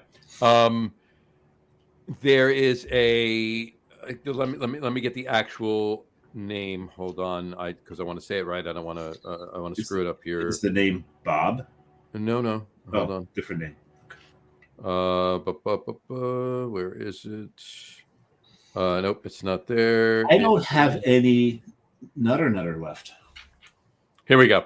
The Hendler family. Yes. Brewing Company. Okay. Now the Hendler family brewing company owns Jack's Abbey, and in turn, I would imagine Springdale Ales as well. And is Springdale still active? If it is even active, I think they closed Springdale. Hey, maybe they did. I think they closed Springdale. Last time I was there, which was probably a year and a half ago. If you go on to Google Maps and look at Jack's Abbey and look just to the east of it, Springdale's not there anymore. Well, then I would assume the entire building is just Jack's Abbey now. Then no, they're separate buildings technically. No, it was one big building. It was two sides of the building. Sort of, but on Google Maps it looks like two different buildings. I don't know that Springdale's still there. Still active. At any rate. Well, either way, Hendler family owns Jack's Abbey and also owns Wormtown, which I actually wasn't aware of because I was actually just at Wormtown in Worcester on Sunday. No, Springdale is permanently closed. Permanently closed. Okay. Permanently closed. So the Hendler family must have bought Jack's Abbey and then bought Wormtown. They must have closed Springdale, but they just bought your favorite brewery. We just announced today my favorite brewery in all of Massachusetts. They just bought Night Shift Brewing. So Night Shift, Jack's Abbey, and Wormtown are now under one roof. That's not a bad thing. Not necessarily. That's not bad. That's not bad company. No. That to me sounds like a good party. It works for me because I love Jack's Abbey. Everybody on the show knows how I feel about Night Shift, and I was just at Wormtown the other day. And the last time I was at Foxborough, John, what brewery is it right at Foxborough? You got me actually. Wormtown.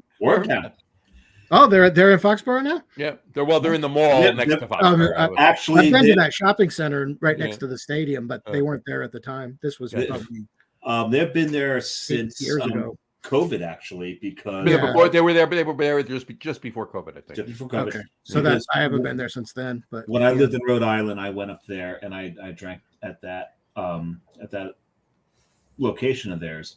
What was cool about sitting there in that location is they're so used to just like the sports fans and the tourists coming through, is that when I started talking beer with them, they start bringing shit out of the back to pour for me because they're not used to having someone who actually knows anything about beer in that location. So if you ever go to the one in Foxborough, don't go during a game. They don't have time, of course. That was Wormtown on Sunday. Okay. Oh, catching flies. There you go. John, do you have any other clothes than Coastal Brew Works at this point? I had other stuff on in the Coastal Brew Works. Not in that picture, you didn't. Yes, I did. There's a shirt on over the Coastal Brew Works shirt. And I promise you I'm wearing pants. So, all right. But he's wearing Coastal Brew Works underwear. All right. No, it's a Coastal Brew Works jockstrap. Oh, God, I did do that. I'm kidding. Oh, you just put me off my beer. There you go. Oh, I meant to do that. No, it was just regular shorts. There you go. But no, if it's a quiet day and they know you're talking about beer, they're gonna love it, and you're gonna have a really good time talking. Yeah, it was cool. It was cool. And what's funny too is because I didn't know this was a thing. I didn't know there was a parent company that owned Jack's Abbey and Wormtown. Until Jess and I were just talking before when her and I were sitting at the bar on Sunday in Wormtown, yeah, but in Worcester. Worcester is Wormtown, right? That's how they get the name, right? Yeah. But we're sitting there, and I heard them talking about Jack's Abbey as if like a bar guest was talking to one bartender about Jack's Abbey, but I took it as if he also worked at Jack's Abbey, like he also drove to Framingham. Well, he kind of does. He kind of does. Well, right. But so that's the way I took it. But knowing this and thinking back to the conversation, he was just talking about the ownership. Is all he was talking about. So, I don't think I'm not worried by any means, right? Because this isn't like big beer buying But shift even or that's anything. like, so one of the beers I had earlier was Clown Shoes that Harpoon bought. Harpoon bought, yeah. And maybe And more Harpoon does a great job with yeah, Clown and Shoes. they're still fantastic. But even there's a success story down here, and I think and I hope they're okay after the storm because they're somewhat east of Asheville. But Appalachian Mountain Brewery was bought by Anheuser-Busch, and they brew one of my very favorite beers. So Western North Carolina is full of classic old school American West Coast IPAs. The malty, citrusy, piney ones that actually have caramel malt to them. You're drinking a beer and you know you're drinking a beer, right? So you're talking like a English style IPA, but No, not English style. no, I'm saying it has that English style IPA characteristic with American hops in it. Well, yeah, the 90s West Coast IPAs were the original West Coast IPA. Yeah, they took the English style and they just super hopped it, malted it, and super hopped it, and they used different hops, right? The English. So how's this what you're talking about different from that? Yeah, they're the 4Cs. They'll use those hops. But that's what I'm talking about. But anyway, you get them in there, and Appalachian Mountain Brewery makes Longleaf IPA, which I love that beer, and it never suffered in all the time that Anheuser-Busch owned that brewery. And just recently, they bought themselves back, and they are no longer. That's awesome. I love it. And they are now again an independent brewery. But the thing is that I supported them through all of it because I love their beer. You know what? If AB killed their beer and it sucked, then I wouldn't have bought it anymore. You mean but they didn't. So it doesn't always, just because a brewery of any kind buys another brewery, it's not always a sign that, I mean, there's some breweries going to screw things up. Yeah, they're going to. Terrapin's no longer part of Miller, but Terrapin here in Athens, Georgia, was another one that never suffered in quality. All the time Miller owned them and Miller Coors. But there's other breweries that, they did lose quality. The smart ones are like, if you dumb it down, then the people that bought it in the first place aren't going to buy it anymore. So, you look at a lot of the right. I was going to say Goose Island's one of those where Goose Island IPA, Urban Wheat, these beers really suffered under AB. However, BCBS did not suffer. Yeah. Well, that's because AB, when they bought them, they moved production of Goose Island IPA and Urban Wheat and 312 and everything else. They moved production to the 312 is Urban Wheat. 312 originally it wasn't. Originally it wasn't. There were two different beers. Always was Urban Wheat. I don't think about that. But either way, they moved production to an AB facility. Exactly. That's why it suffered. Bourbon County and those beers and the ladies. Matilda and all the other female names. All the sour. That's the only one I could. Matilda's the one with the pink label, yeah. Helen, right? Helen was one, or the high end stuff, basically. Yeah. The high end, those all of the higher end beers, seasonal right. Goose Island in Chicago, they retained brewing rights to those beers. Right. The main reason AB buys any brewery they buy isn't to buy the brand; it's to buy the distribution rights to. Yeah, that's right. Distribution rights. The distribution rights. I said it right.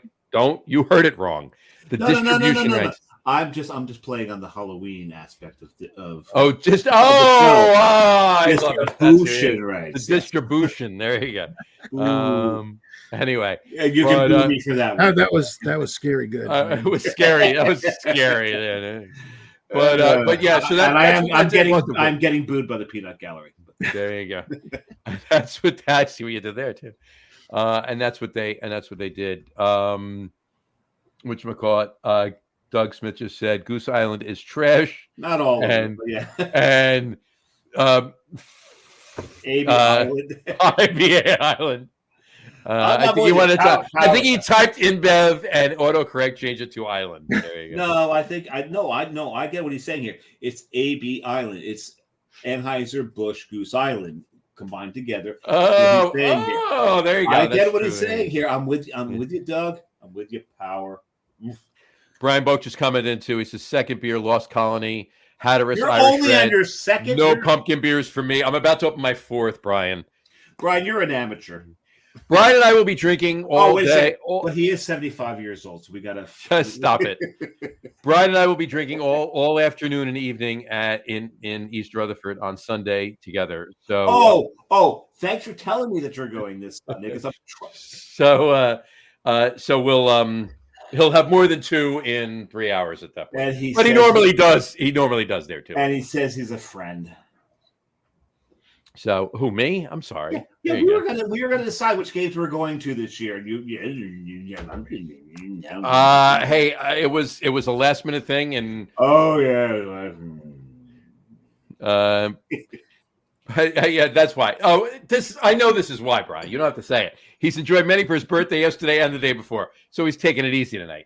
He normally drinks Gentleman Jack while we're doing our show. Okay, so I know, but the years pile up. There you go. And it gets to the point where you just can't drink like the way you did anymore. We get it, Brian. We're with you. Hey, we feel I'm going to be 61 in March, and these comments are starting to hit home. So at least you're not 75. Dave and I are pushing. Well, I do have that going for me. Yes. Dave and I are pushing 60, but and we're getting there. It was a last minute thing. Yes, Brian, it was a last minute thing. So that's why we didn't let you know until now. We figured we actually spoke. We figured we'd let you know now, so you have 5 days to procure a way in, if you will. Already have plans. Saturday I'll be in Brooklyn. Saturday I'll be in Brooklyn, getting my 3rd tattoo. On your ass? No, on your ass. You're getting your 3rd tattoo on your ass. And it's about time I'm actually going to get the Beer Samurai logo tattooed somewhere. Yeah, you did tell me that. You did tell me you're doing that. And I'm thinking like a full face tattoo. I don't think so. No, it needs to go right here. It needs to go right here on your back. No, because I want it to be seen, and I'm at that age now where I don't take my shirt off. It needs to go right here on your forearm. There you go. Right there. Right there. The right one's more muscular. Actually, just do it. I'm probably going to get one soon. I'm going to get. I've wanted for years, and I told you that, right? I'm going to get a Maltese cross on my left, the left calf, but on the side. No, the samurai one's probably going to go on a calf, and the other calf will probably eventually get an X-wing on it because I don't have a Star Wars tattoo yet. There you go. So I think you should put Baby Yoda. Grogu is not going anywhere. No, X-Wing. Put it this way: when Episode 7 came out, and the X-Wings came across that lake, and it's the first time the X-Wings had been on the big screen for, God, how long? 25, 30 years. And I'm sitting in the theater, and I see an X-Wing for the first time on the big screen. I'm not crying. You're crying. Stop. It really was emotional for me. 33 years. I've always loved the X-Wing. I've got this thing that has a suction cup to it and a little string and an X-Wing that was always in all of my cars. This X-Wing hanging. I'm a little more dark side, so it's more TIE fighters and Star Destroyers for me. But there you go. That's Still respect. And I actually got to say this, and Doug's here's some dark side right here. I actually want to. He says dark side said to Watto. Absolutely. That would be him. That would definitely be him. Okay, I can see that. That'll work. Wow. What do you think? You're some kind of Jedi? Oh, you're a Jedi. This is funny because Watto was just so blatantly like a Brooklyn Italian. Yeah, Brooklyn Italian merchant. It was just like, what is this? Just the whole accent. Mm-hmm. It was pretty funny. And Brian, I said it. Brian corrected me that he's 6. Okay, Brian so also 11 said years he was off. 64 yesterday, not 75. Come on, get it straight. Well, here's the thing. You knew damn well that next year he's having a big party for his 65th. You knew that. Well, I also know damn well that us and all of our friends hate math. Well, on the show, we don't do math. So whatever number comes out of your mouth, there's no rhyme or reason to it. It just happens. It's just. Did you say we don't do math or we don't do meth? Because I'm confused. Okay. There's been some shows where I've been not so sure about the latter, but okay, I'll take your word for it. No, because So, Brew Guru, I think you're aware that I think we told you this before that on every week we do this John Flaydon Giants rant over under as he goes off on Facebook about the Giants sucking ass every. By the way, I'm taking a bite of my chocolate pumpkin biscotti. That's no my one third cares. Yeah. So we do this every week. I run this, and last week I did one of the bets that they had to do actually involved math, and it's amazing the pushback I got on this because none of these guys like to do any math. I don't know if it has something to do with drinking and math, or it's just football and math don't go together. But there's so many damn stats. I don't understand why they couldn't math. Mm-hmm. But I get it. If you just want to have fun, why throw math into it and ruin everything? No. Well, if anybody, Nick, last week that didn't take the unders on everything. Well, people did take all unders for the wrong reasons. They all thought you might be watching the Mets game rather than the Giants game.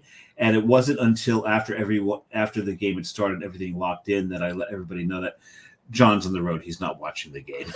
You're all fine. Yeah, but what are you gonna do? You gotta keep it true. Football and I'll be honest with you, would not surprise me as incompatible because if you listen to the sportscasters, those guys can't speak freaking English, so they failed language class. Well, this is John. I gotta be honest with you, John. I gotta be honest with you. We say this on the sports podcast all the time. The three of us could do a better job than 85% of the friggin' analysts and commentators out there on any of the games. Every week. It's insane. Yeah. And I'm not even saying that just to be facetious. It's true. I really do believe that the three of us could do a better job than 85% of the analysts and commentators out there on any football game. Because they say things that are wrong. They say things that are like, they pull out the stupidest stats that nobody gives a crap about. But they also say things that are like so obvious that, okay, why do you even bother? You're insulting my intelligence. But I'm on the fence with Brady. I've listened to him a few times and, he still needs to get his feet under him. I think he's still a little bit nervous. He's a fish out of water at this point. He's swimming. He's getting there. Mm-hmm. Whether he gets there or not, who knows? But he's still on his way. And the thing is, and they're at their best when I'm trolling them, because when I do listen, I like to troll them. But John, how's that Cantucci you're having there? Because he called it biscotti. And here's the thing, we're Americans, so we fuck everything up because we don't know anything international. Biscotti in Italian just means cookie. What John's eating is actually a cantucci. Mm-hmm. And if you get the little tiny one, it's a cantuccini. This is Dave's way of letting everybody, including you and I, know that he was in Italy 2 years ago. And he learned these things. Actually, I learned it before I went to Italy because I research shit before I go anywhere, so I don't come across as the ignorant American. Because let's face it, when Americans travel internationally, there's that term "ugly American," and I've been in separate countries, seen other Americans, and been embarrassed for them. It's like, did you not do any research before you came over here? No, of course you didn't. You just figured you could throw money around and just get whatever you want. And get whatever you want. Yeah, exactly. People listen to you, and then what's going to happen is when you go away, they're just going to make fun of you the whole time. Right. But they took your money, so they don't care. But how was the Cantucci? It was fantastic. Yeah. And I got to be honest with you. Where'd you get it? The pumpkin wafer. It's a noni. The box, the noni, the individually wrapped biscotti, Cantuccis. Which I honestly think she got them at Aldi. Actually, you know what? She probably did. She got them at, where did she get them? She might have gone to either a Whole Foods or Paycheck. No. Oh no, she got them at Trader Joe's. Okay, that makes sense. Aldi, right? Same. Aldi, Trader Joe's, same thing. Yeah, exactly. Lidl is same thing, but different owners. Right. Yep. But John says that Cantucci was the best biscotti he's ever had. So yes, it's good. We're all good. Well played, John. Well played. There you go. All right. And once again, I will say that's an open. The thing is, it's going to be hard to be an open without any explanations behind what the joke is. Oh no! No. Build up to it. It builds. Yeah, there's a build up to that one. It's all the openings are edited. As we all should be. As we all Yes. should be. Yes. So on that note, I just want to pour my fourth. John, you pouring your fourth? Because I'm going to go get it now. Yes, that's a good cue. Well, you guys pour your fourth. I may pour my fifth. So you're gonna have that fifth. You're gonna wind up having that fifth. Yeah, this is my fuck work, dear. Yeah, I may do it. And you know why? Because the game is over, and you're drinking what I'm going to open as my fifth. There you go. All right, makes sense then. There you go. Yeah. So why not do it? Except now I've lost. Oh, there's my bottle opener. My beautiful, loving bottle opener. And the great thing about this beer, and John, you know this damn well, is of the 4 beers that I've drank here and the 4 vessels I'll drink them out of, I could pour to any one of the 4 of these, and it's going to kick its ass and make it. It's not going to interfere with what was already in that glass. Of course not. Of course not. So I'm going to pour it into my burial glass because. I'll show you what I poured mine into after you do that. But I want to know what John's drinking. Oh, you're going to show me yours if I show you mine? I'll show you mine if you show me yours. So I'm pouring it into my burial. I already told you it's going into the burial because I love the skull. That's a great glass. The burial glass is a great glass. It's a great brewery. It's a great brewery. And they did survive the hurricane. Forestry Camp did survive too. I mean, because they're a little bit downriver from the front. No. Forestry Camp took a lot of damage. But South Slope. South Slope. I mean, High Wire on South Slope was. Yep. I mean, it's there are 2 locations that are damaged. Yeah, everybody on the South Slope is. I mean, they're up, right? They're up from the river. So yeah, they're a little further up. John, what do you got? I got a Greater Pumpkin. This is actually from last year. Heavy Seas. I bought a 6-pack, and I have a few bottles left, but this is another one that does well with age. Greater Pumpkin is a great beer. Absolutely. Yeah, they do, of course, the Great Pumpkin. And of course, he's got the appropriate glass. Heavy Seas glass. Had to show you that. So this is another OG.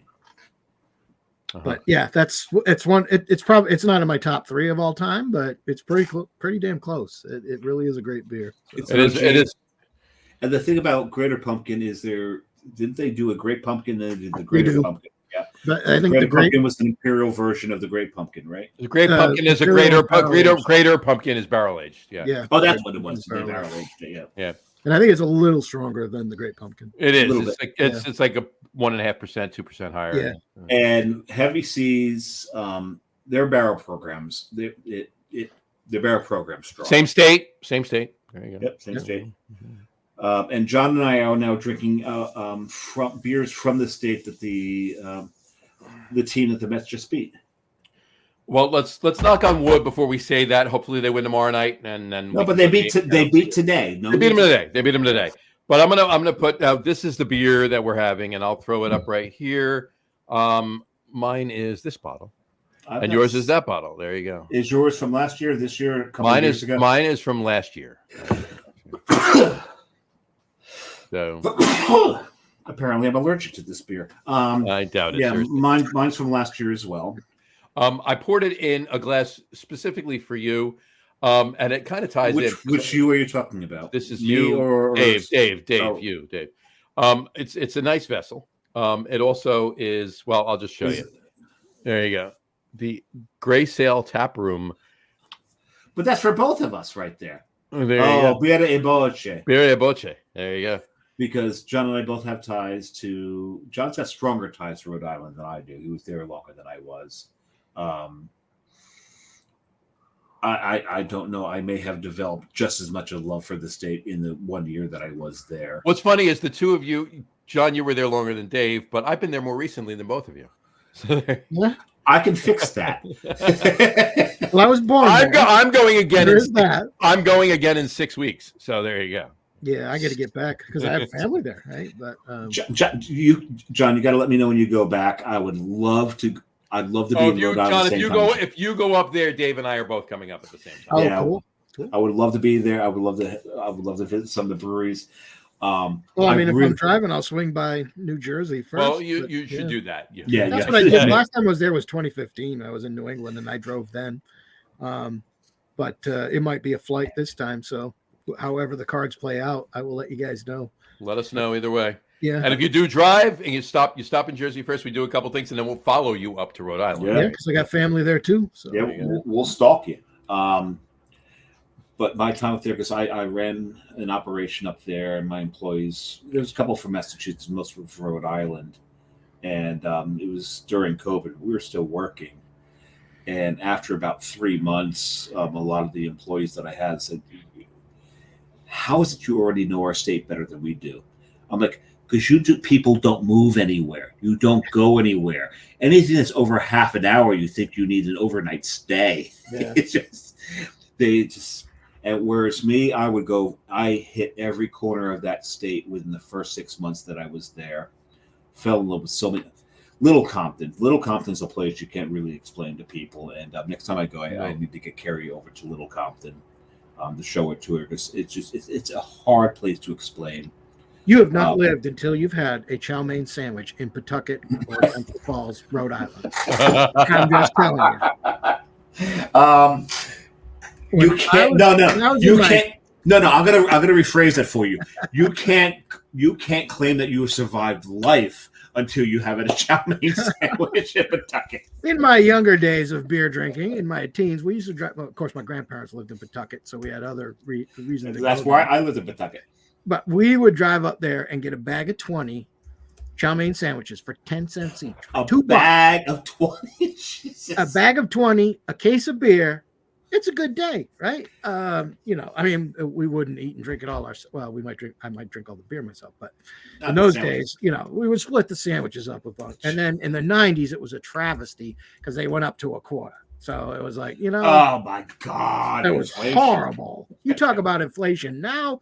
That was terrible. But the other thing is that a lot of people don't realize is that David Byrne went to college.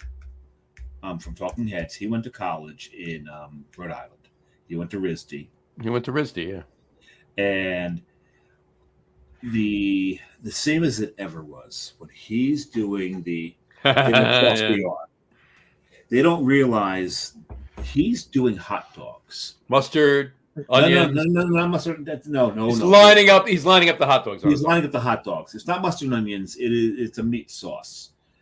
Sauce is a loose term for a bunch of heinous, oily, quasi-meat substance that is slathered across the hot dogs. But at the New York system in Rhode Island, they line the buns up along the arm, and they put the hot dogs in them. So that's what he's doing. They're putting the hot dogs in, and then they slather this greasy sauce on them. And that's what he's doing. But this is definitely a drunk person's meal. Oh, that was another one. Beyond belief. Vast quantities, yeah. Yeah, and the thing is, the story is when they line them up, the buns are here. And the tastiest one is the one that's right here in the crook of the arm. The reason that one's the tastiest is because it's got a higher concentration of the server's sweat soaked into it. Exactly. I had never heard that. Oh, you haven't heard that one? Had I. Yeah, that's one of the things. Meat sauce is key. The celery salt too. You got to have celery salt. Yep. And meat sauce is a. That's a celery salt is a Chicago thing, but it goes so well on hot dogs. It does. Yeah, on especially the New York system ones, and cutting the ends off the dogs is crucial. Yeah. It always made me wonder, where the hell do all those cut off hot dog ends go? Are they in the? They go into the chow mein sandwiches, John. Well, if they do, I never tasted any of them. But I always thought they went to the same place my socks did in the dryer. But it is very possible. But, very, very possible. It's very possible. Yeah.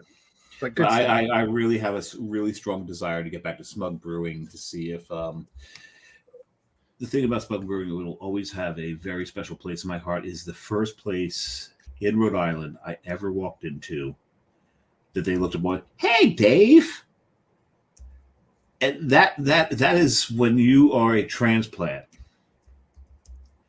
You're hard, local at that point. You're not. It's hard. You're local. It's hard to explain that feeling that you get when you've now been recognized, and now this is your place.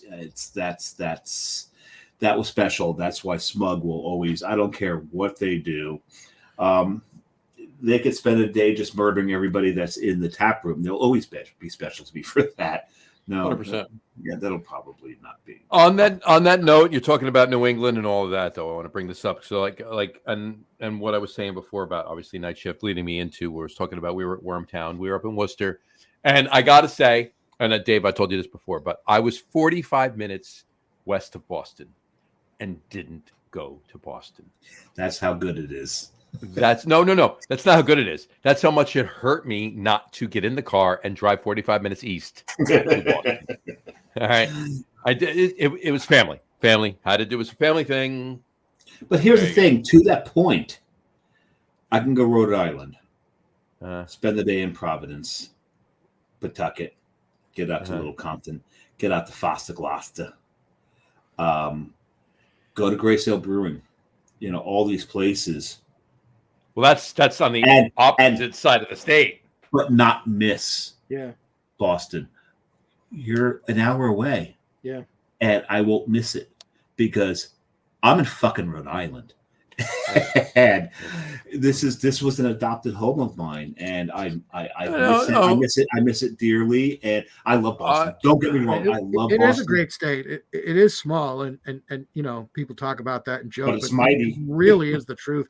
And I think I've said this on this show before, but you know, when I grew up in Rhode Island, and when I lived there, you know, if I went out my back door, I was in Connecticut, and if I went out my front door, I was in Massachusetts. This is a very small state. No, right? It is, and I mean, New Jersey is a small state. I'm pretty sure that Burlington County, which is one of the biggest counties in the state, it's almost the size. Burlington County, it's almost the size of Rhode Island. If you put Burlington County, Ocean County, Monmouth County together, I think you get Rhode Island. I don't even think you need that many. No, I think Burlington County and a little more. Put this way, if you're going to go from one corner to the other, if you go from Foster Gloucester, if you go to the highest point in Rhode Island, which is near the Connecticut border, and you go down to Little Compton, which is near the Massachusetts border, near I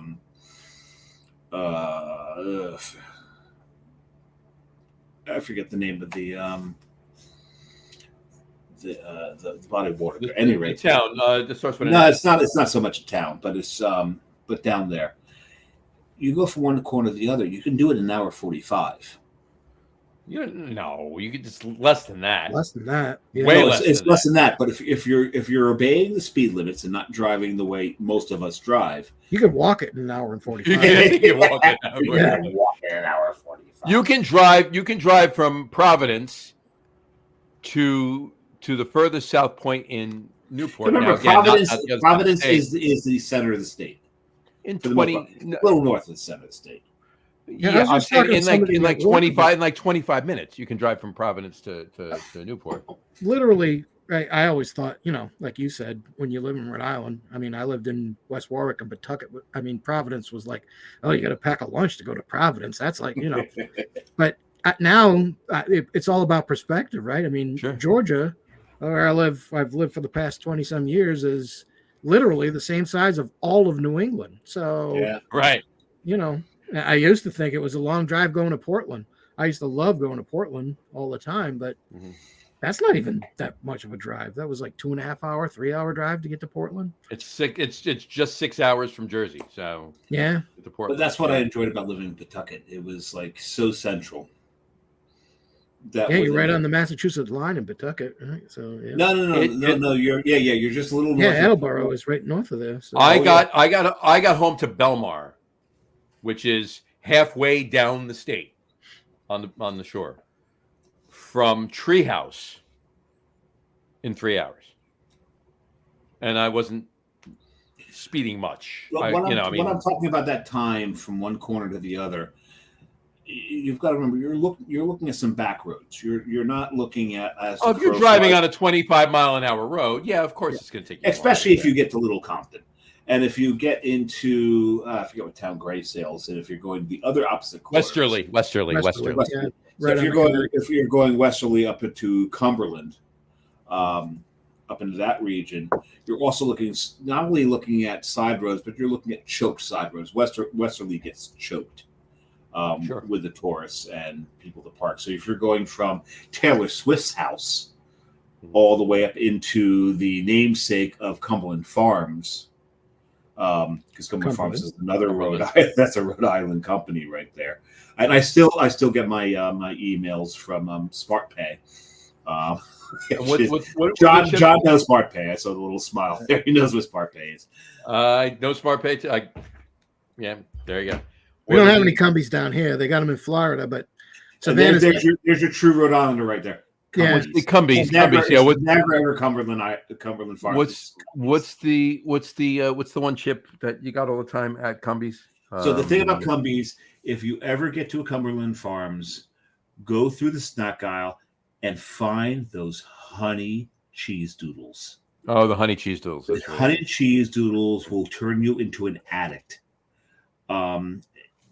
I brought a bag back once for Carrie, and every time we see a Cumberland Farm she wants us to pull in, we will come back with dozens of bags of these things.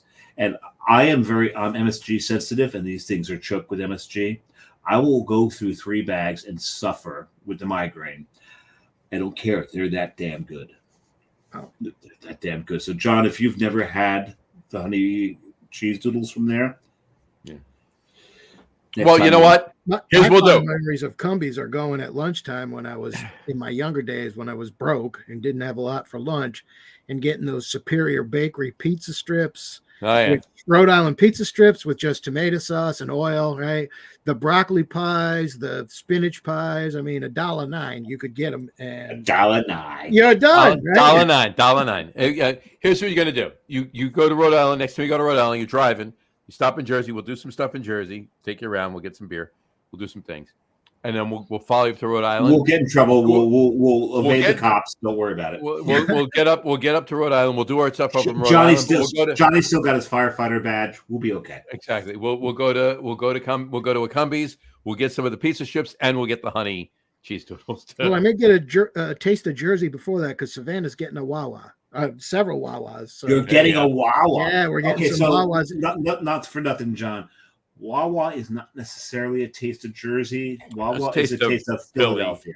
Well, that area, I mean, it's South Jersey. It's a taste of South. Yeah, it's a Southwest Jersey. Because North Jersey is now starting to get invaded by Wawas.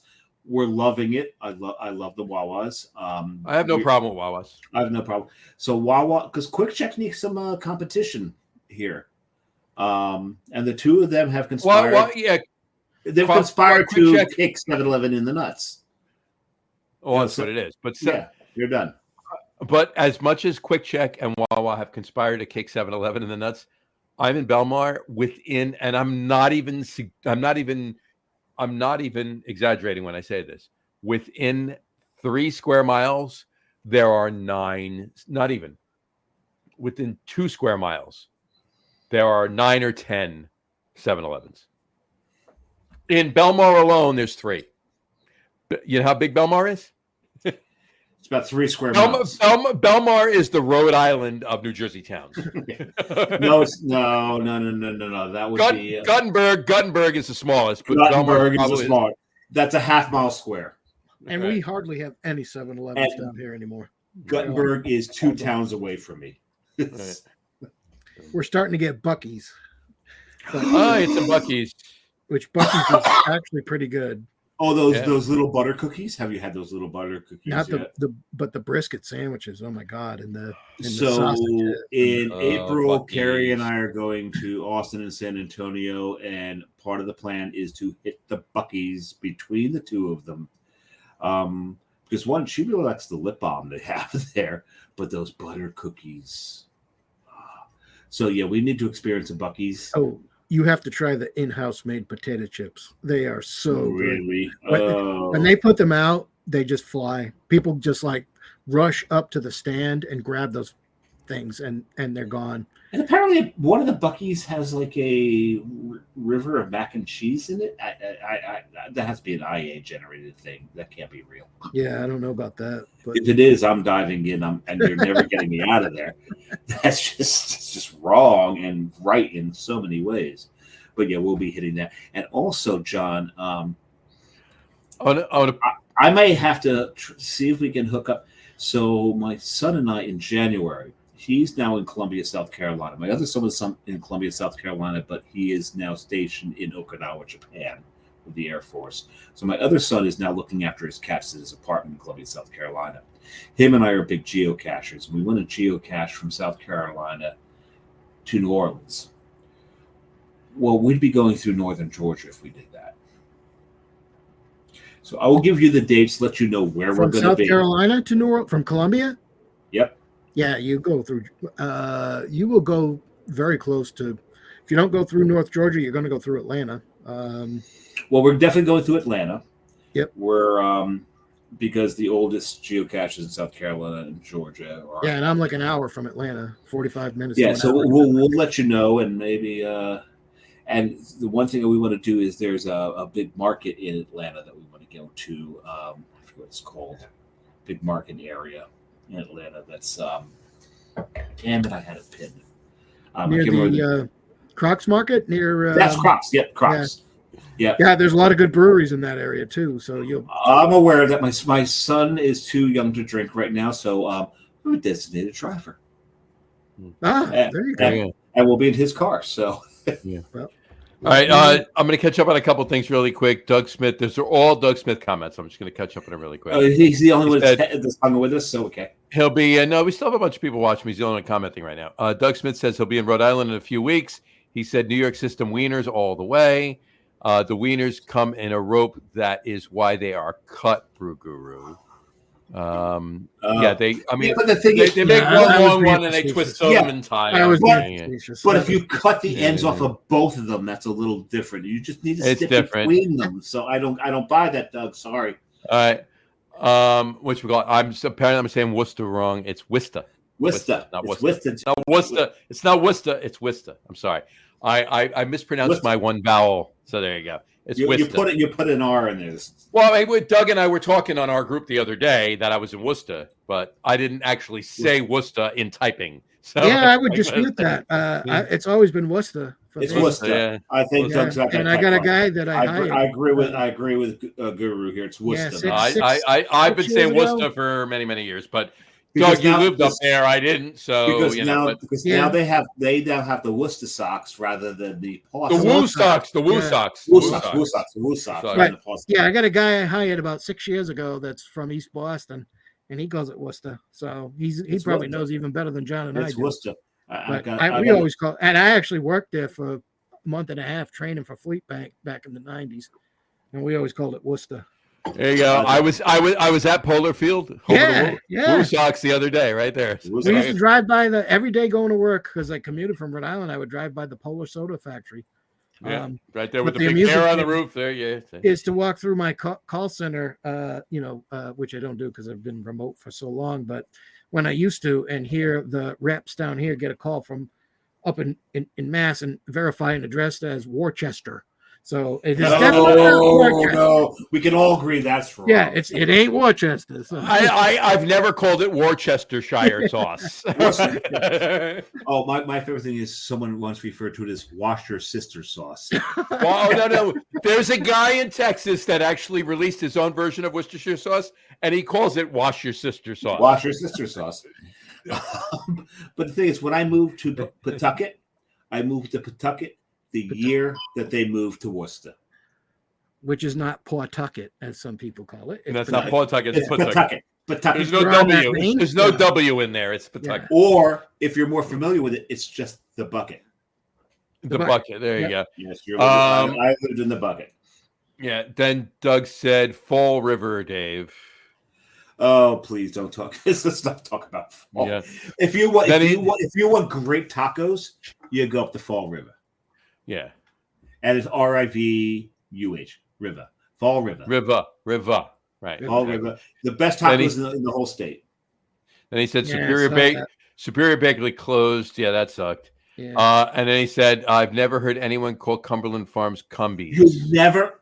Wow. Oh, how is that possible? Absolutely. If you're in Rhode Island, it's called Cumbies. It's Cumbies. Well, Cumberland Farms, they have no idea what you're talking about. Well, here's the thing. I don't mean to call Doug out, and I really don't. I love you, Doug. He says Cumberland Farms is from Pennsylvania, Dave. No, it's actually from Rhode Island. It's from Rhode Island. From Cumberland, Rhode Island. Started in Cumberland, Rhode Island. Yeah, that's how you're talking about Wawa, Doug. Wawa is from Pennsylvania. And My aunt and uncle did and still do live in Cumberland. And so is Turkey Hill. Turkey Hill's from Pennsylvania. And that was as well. the famous thing. Turkey Hill's from Lancaster. You almost said it right. Lancaster. I stopped myself. There you Lancaster. go. You stopped yourself. Just west of Lancaster. Yeah. Yeah, that's where Turkey Hill's from. And then, but he did say Bucky's is awesome. The beaver nuggets a must. Absolutely. Those are those butter cookies. Beaver nuggets. Yeah. Yeah, and then he said, "Let me say that again. Heard them saying Cumbies without being pummeled." There you go. All right, fair enough. All right. So, just to wrap up my weekend, after we went to, I do have to say this. Okay, we did go to Wormtown. I told you that, right? We went to Wormtown Brewing. We've covered Wormtown, yes. I did go to Greater. We did go to Greater Good Brewing. How did you walk out of there? Greater Good is one of those breweries that prides themselves, like Tin Barn, in having an ABV higher than most people. Or 8% is the minimum. I'm gonna tell you a little funny thing. Hold on. Yeah, there it is. I just want to get that right. Not talking about your. Never mind. No. Not that. They started a sister brewery. All right. Let me get back to it. They started a sister brewery at Greater Good called Sole Purpose Brewing. All right. And the sole purpose of this brewery is to brew stuff. Sole purpose of that brewing is to brew stuff under 8%. Yep, that makes sense. And it's not SOLE, it's SOUL, sole purpose. There you go. So play on words, right? Got it. Right, but which we got, and we're actually hopefully within the next couple months they're actually going to be on the show too. Coolness. Yeah, I Greater like Good. that. So, yeah, but good, great guys, great people, great staff, great women, great people. Bartender, beer tender was fantastic, and they all were. JT's hopefully coming on the show. And I got to tell you this, and I'm going to show you this too. So we walk in, and we had just eaten a huge brunch. All right, we had eaten a huge brunch, and I walk in, and we sit down and we order our beer, right? And when we order our beer, she says, "We have food too." I'm like, "I know." She says, "Here's the menu," and there was only a few things on it, but there was one thing on it that even though I was literally not hungry at all, I had to get. Was it a BLT? No. It's a bratwurst. It's a bratwurst. There you go. See, that would be my second guess. There you go. So I got the brat, but fantastic beer. I had an Imperial Pilsner. It was fantastic. A few things, and that was after Wormtown. We were at Wormtown first, and at Wormtown, I guess they were going around for the day for some reason, but there was a bagpipe and drum band, pipe and drum contingency band, right? Going around, and they were actually Wormtown. We were there right in the tasting room. It was pretty cool. So, but I went on. That was on Sunday. On Saturday, really quick though, I did go to Double Down Brewing. Never heard of them before. Neither have I. At all. They're in Worcester, and I had a few beers there, and they were pretty damn good. Yeah. Small brew house, 7-barrel brew house, right in south in Worcester, right just down the road from Clark University. And they were pretty damn good. Just going back to what I had, so let me scroll back to what I had. I do want to mention this because they were good. I had an Italian Pilsner, Talia, fantastic. Really good Italian Pils. It was really good. And then I had Talia. Talia, like Talia Shire. Clint Eastwood's wife, yeah. Or Sylvester Stallone's wife. No, Sylvester Stallone. What do I think it was? Did they serve it with a biscotti?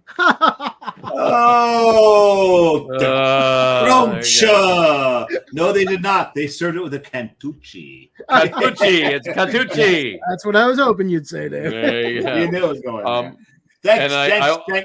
Thanks for the feed. I also had their Märzen. It was fantastic. It was really good. But anyway, Double Down Brewing. Did buy a glass. It'll be making an appearance on the show soon. There you go. There you go. But in any event, the weekend I did buy a new shirt that was going to be debuted until I realized it was International Octopus Day. Pumpkin No, or Octopus Face Day. Your Fears. Octopus Day, right? Octopus. Well, no. Cthulhu could also be International Face Your Fears Day as well. But that is one of the greater fears out there, and that'll turn your brain to jello. True Speaking of Rhode Island, brew guru. Well, there's always room for Jello. This is always room for Jello, but one of the native Rhode Island sons who wrote about Cthulhu. About Cthulhu. Oh, Cthulhu. Yeah, of course. H.P. Lovecraft. Yeah. H.P. Lovecraft. And during, I spent a lot of time in, I forget the name of the cemetery now where he's buried. It wasn't too far from where I lived. And spent a lot of time there directing people towards his grave because it's not easy to find. No, or his old homestead, which his old home is gone, but you can actually there's a last time I was there, and that was just recent. That was only like the past 5 years. It was torn down. And a lot of people don't know too that he had a favorite streaming service. H.P. Lovecraft. You guys know that, right? He had a favorite streaming service. And yes, he spent a lot of time watching Cthulhu. Oh God, there you go.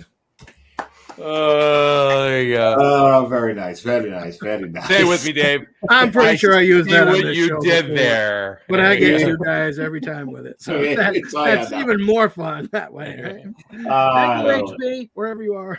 But to wrap up the weekend, though, on the way back, of course, we stopped at Treehouse, and Dave may mention it before. Yeah. That's why I poured out of that glass earlier. And I just want to say one thing about Treehouse. Yes, I did pick up beer for Dave. But and both of us actually really restrained ourselves on this. Oh my God, we were both under $100, which is really rare. I think I attribute to the fact that almost everything that had available in bottles, both of us had already pretty much had. So I think that's why it became under $100. So, but I do have to say this: we got there. We were planning on getting there around 7, so I was going to be later. But I did find this out. We got there at 5:30. We got there earlier than we thought. You got there. Okay.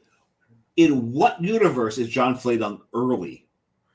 Well, we were planning on doing other stuff in Pawtucket, but it went Pawtucket. Did I say Pawtucket? Worcester. Worcester. Pawtucket. Worcester does not have as many homicides as Pawtucket. So that's true. That's very true. That's very true. So we left Worcester a lot earlier than we thought we were going to. That's really the only reason.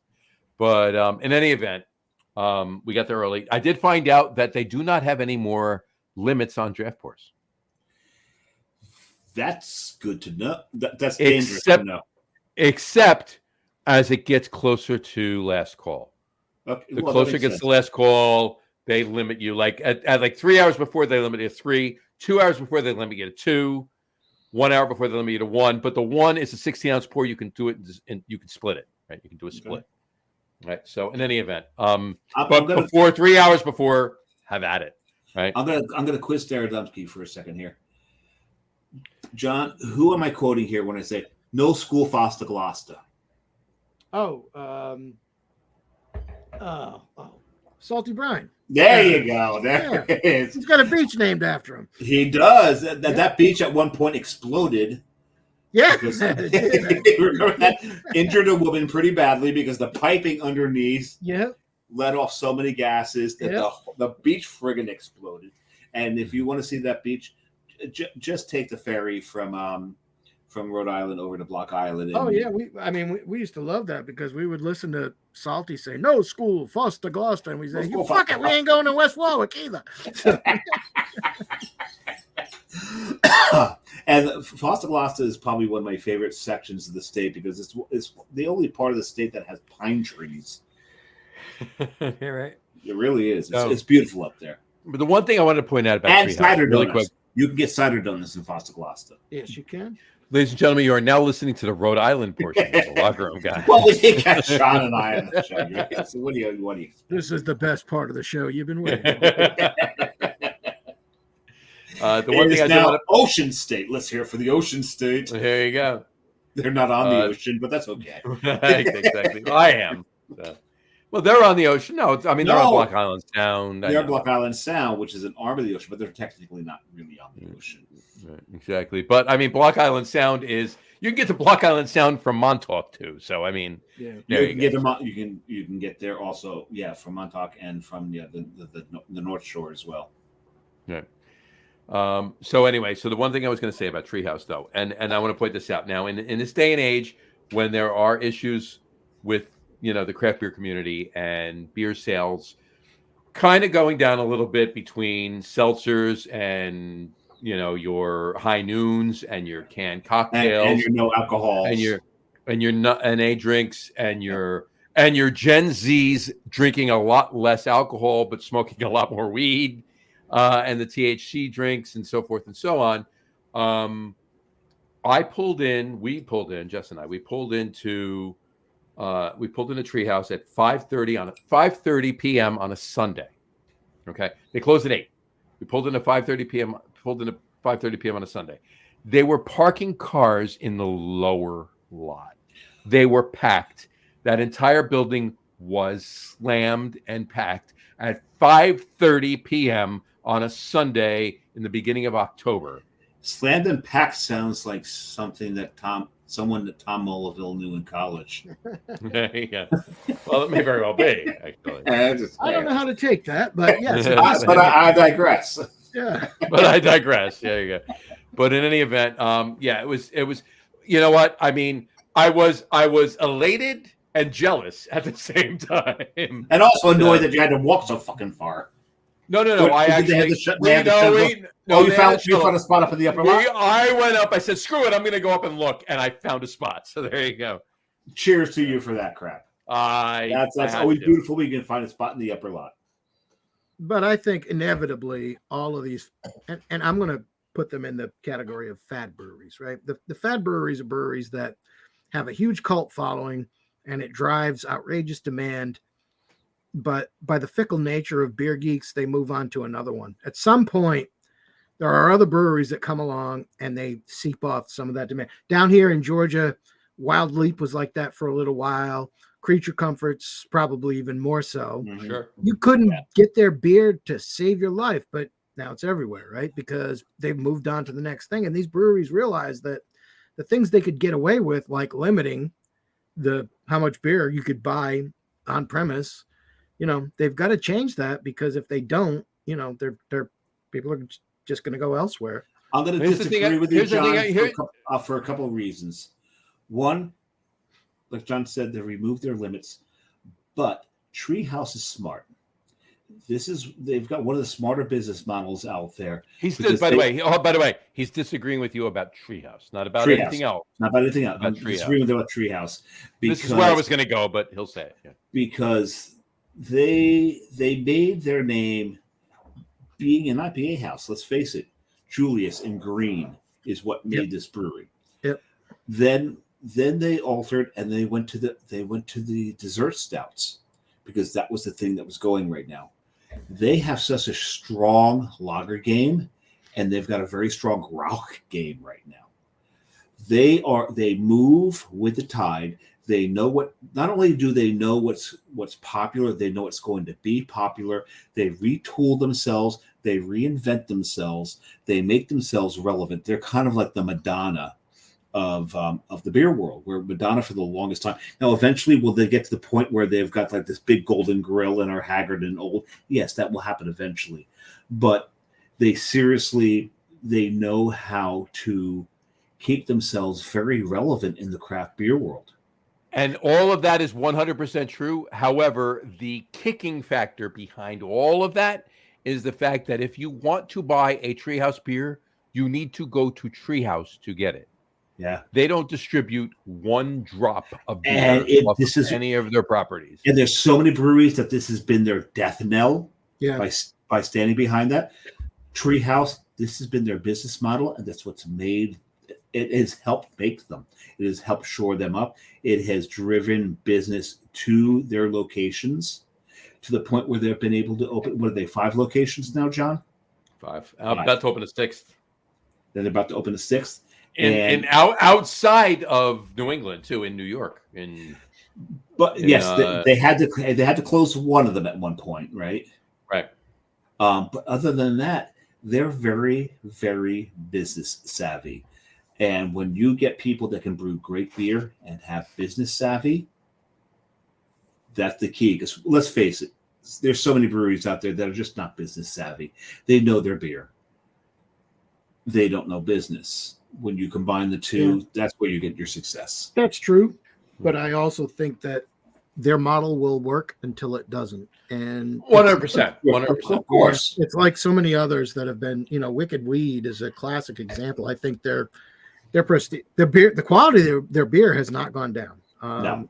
And that's great. But as they've increased, AB bought them, increased the distribution, and it's like, okay, now that's another one I can get all the time. What hurt them more than anything was the purchase by AB InBev, I think. But for some people, just for a lot of people, bought them. Well, put it this way: some people, the AB, they like the fact that now they could get they had heard so much about it, now they could get it, and they couldn't get it before. I think the negative outweighed that positive because Wicked Weed at one point, to the craft beer purist, it did, not to anybody else. But I think, but Wicked Weed, when it came to distribution outside of their region, that success was because the craft beer community. It was not the beer community because within Nashville, yes, they were fine.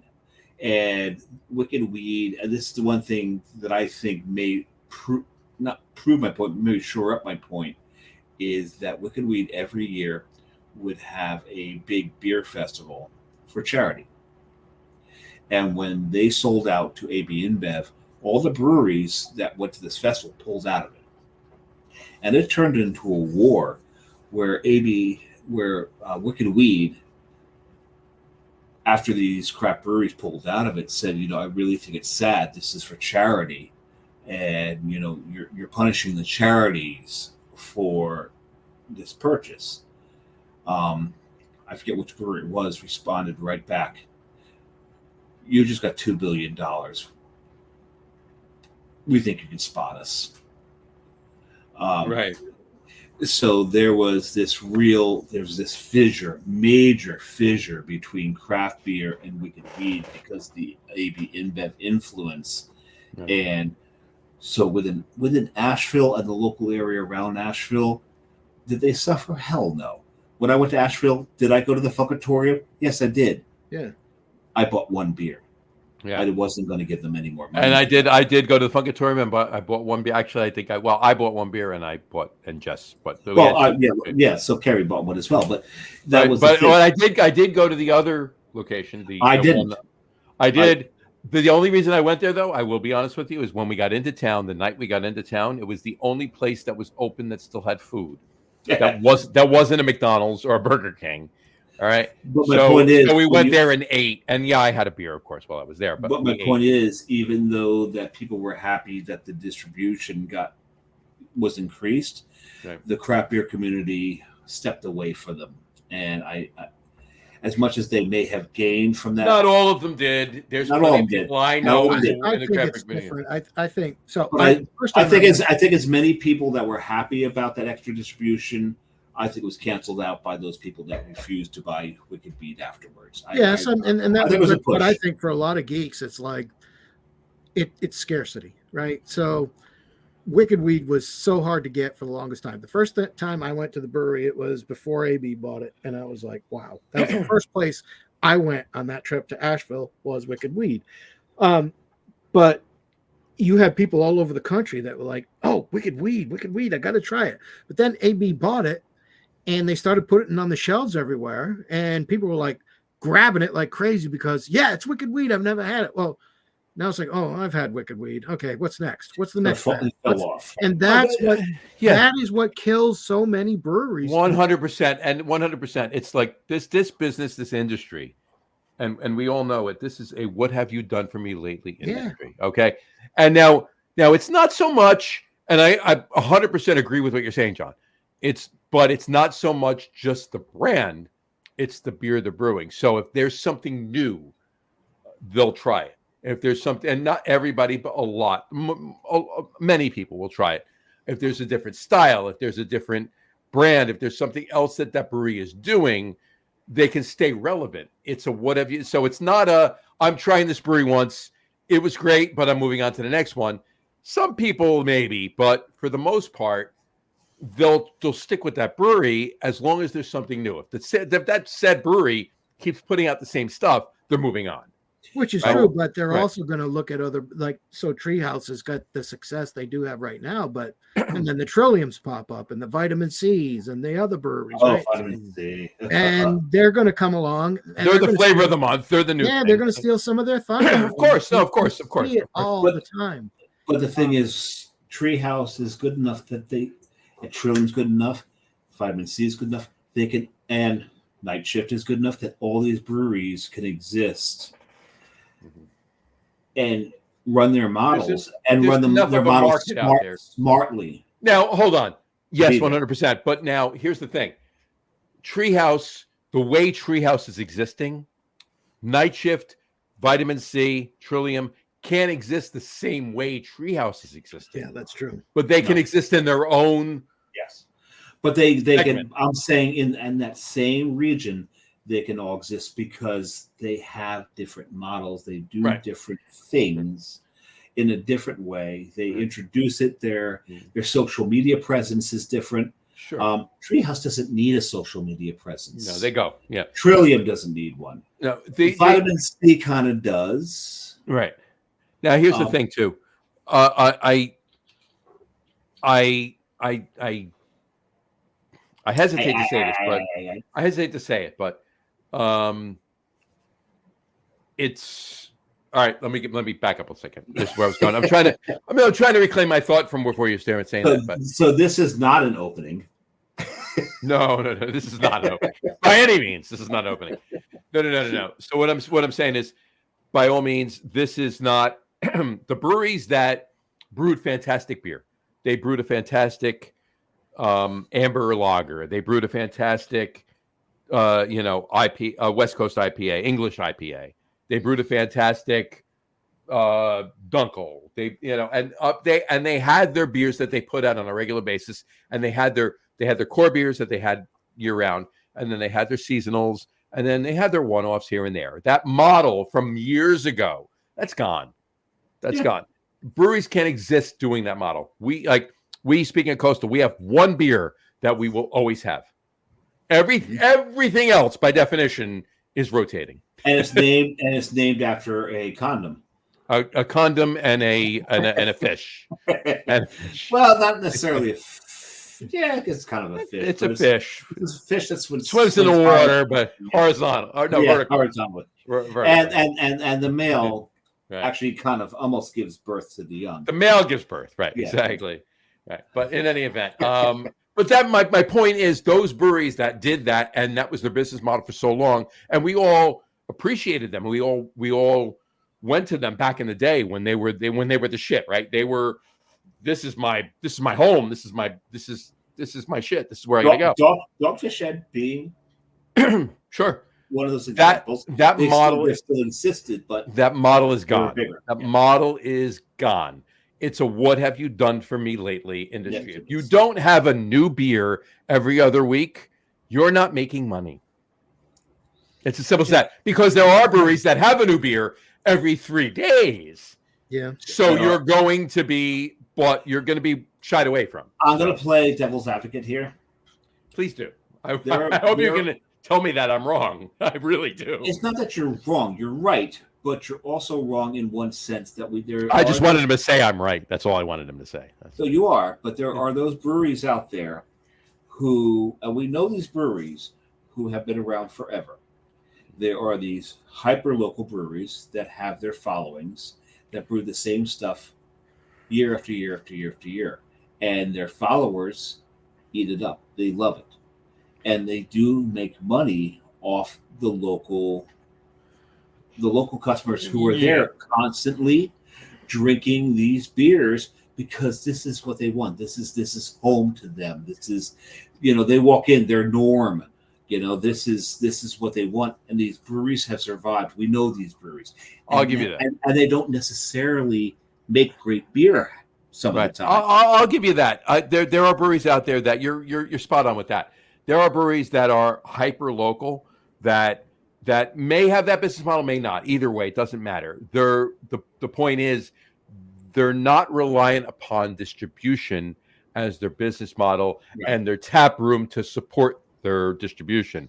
They're relying upon their tap room, and there's which by definition means they have a smaller system, right? And they're brewing less beer of each brand, right? And that's just as intelligent as the big guys, which is fine. And they have they're staying in their and they have less overhead, they have fewer employees, so it doesn't matter. It works out. Numbers work out, which is more like a brew pub model rather more or less, right? And they have their local clientele. They have their locals that's home for them. That's their dive bar. That's where they go when they want exactly.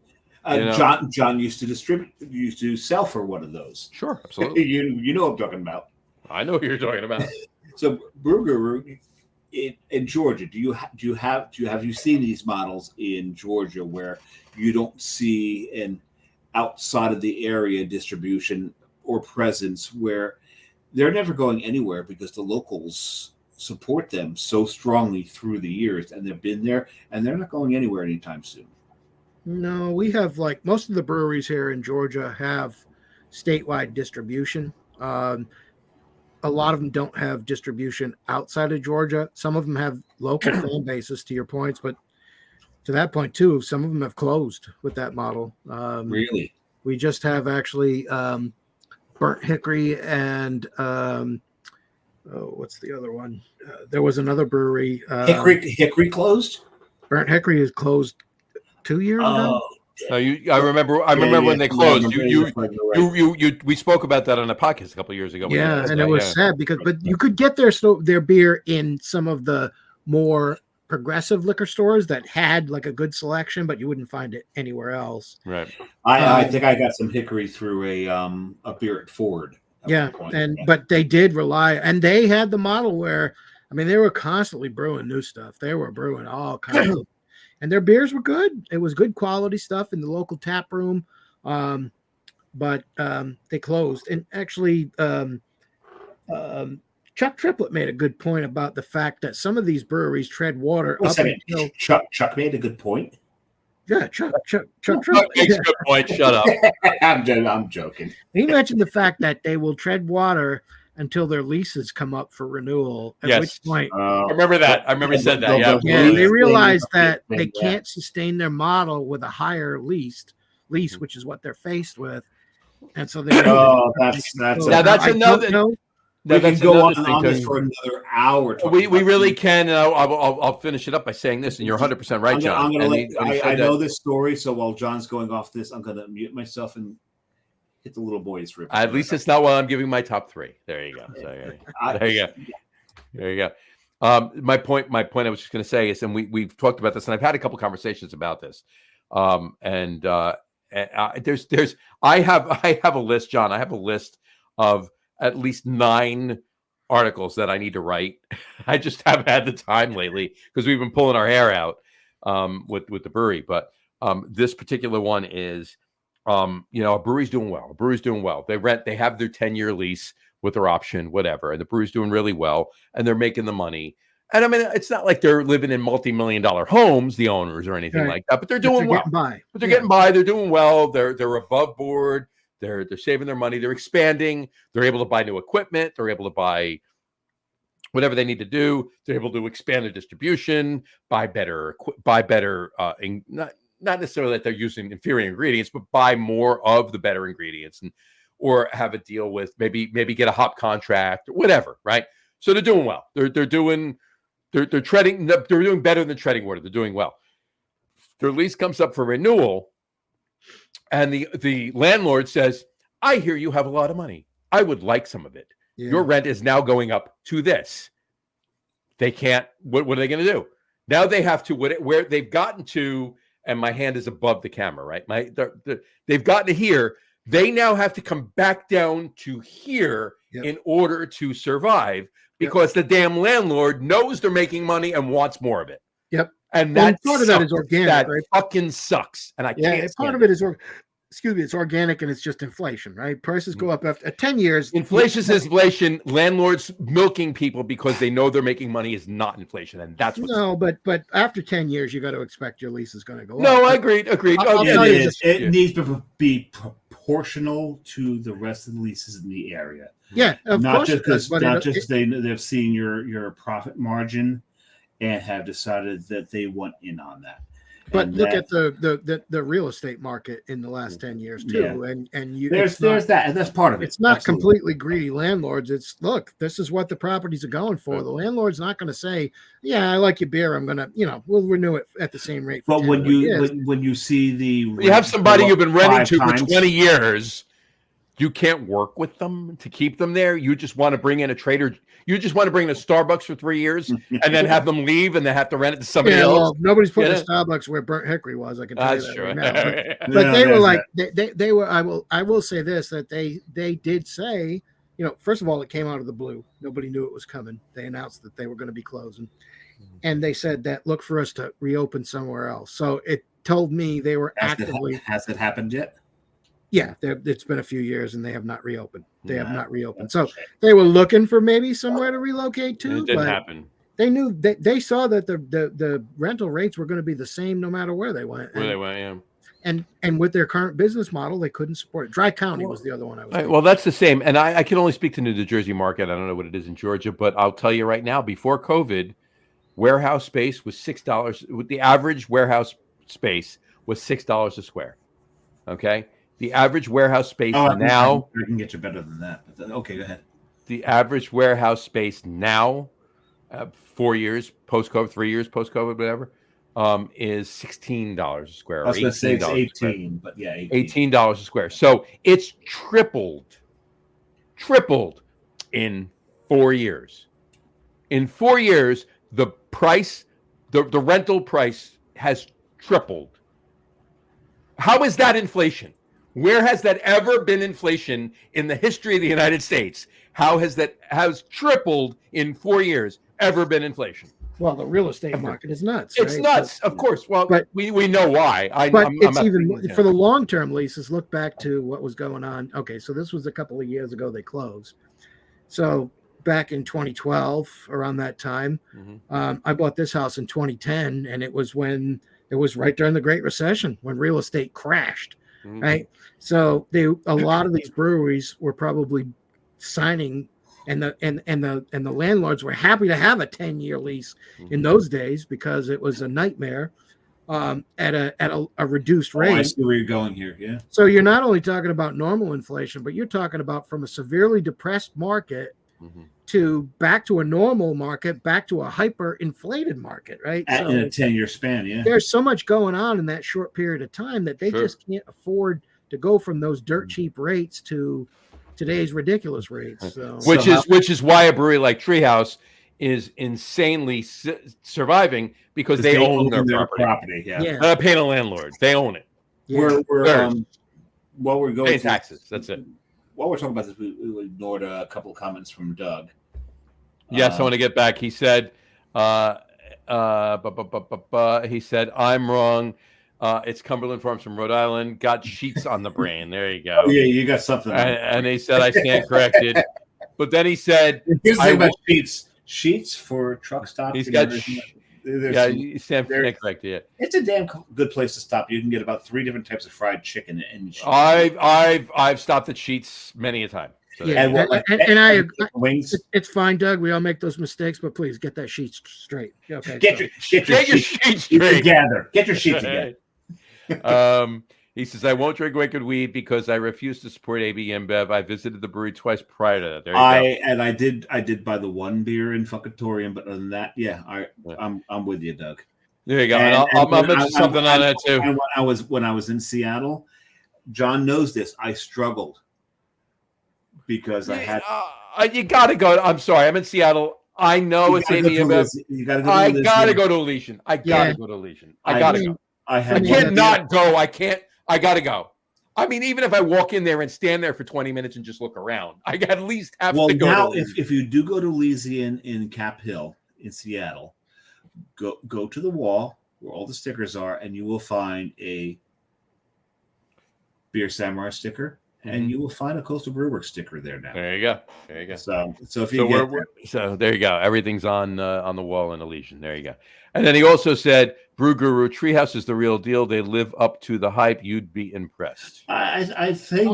I think John's impressed. He's just questioning their staying power. When you need John, when you do on this trip that you're apparently taking now, you haven't even figured out yet.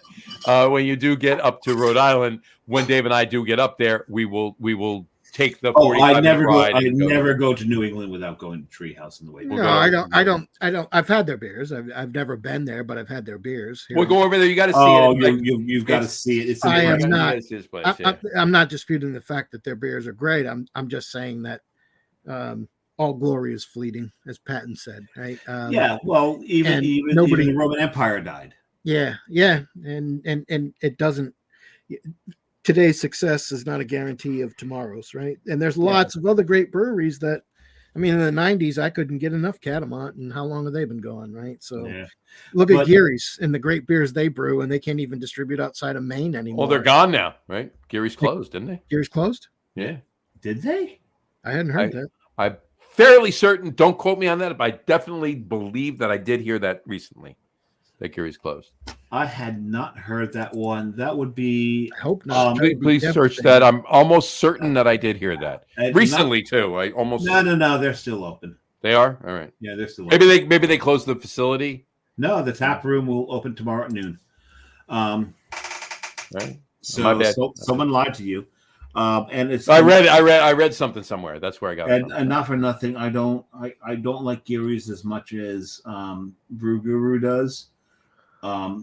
You don't like pumpkin ales as much as Brew Guru does. But it's the whole reason. And I don't think Geary's has ever done a pumpkin ale. I don't think so. They haven't.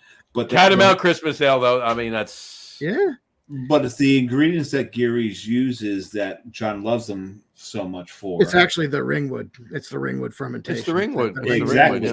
And the Peter Austin system. And that whole process for me just doesn't play well on my palate. But you do like the Descendants beers because that's a whole Ringwood system that he has there. It is a Ringwood system. And the last time I was at Descendants, Descendants had none of their own beer.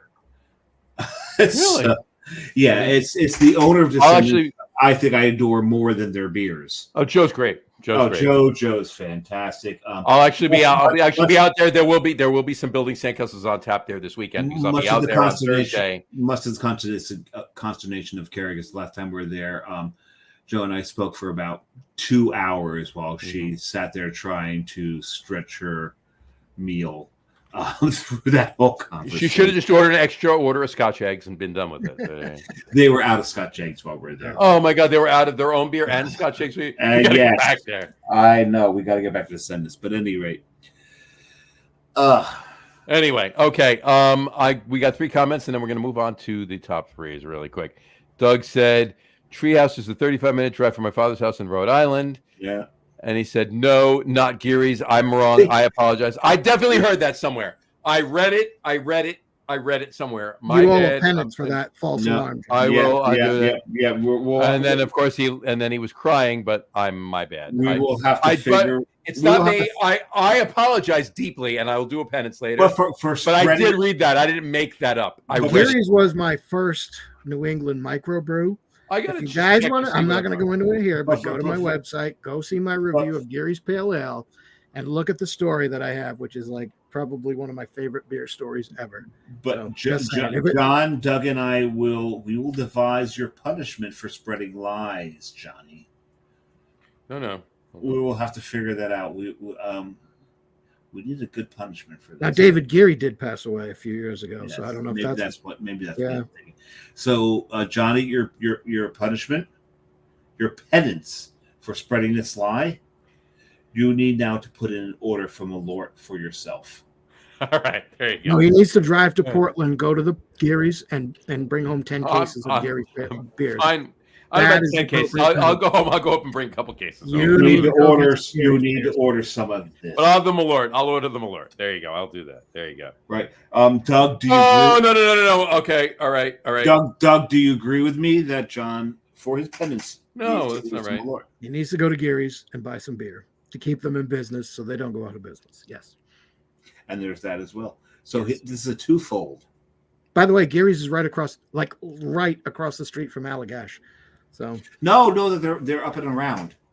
They're it's like really close. Last time close. I was in New England, They're really close. But Yeah. right across the street is Battery Steel.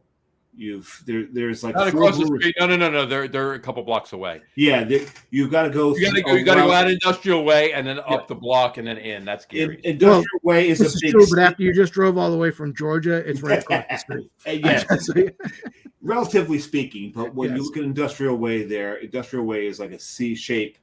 Allagash and all the other breweries at the bottom of the C. Gary's is at the top of that C. So they're a little bit away.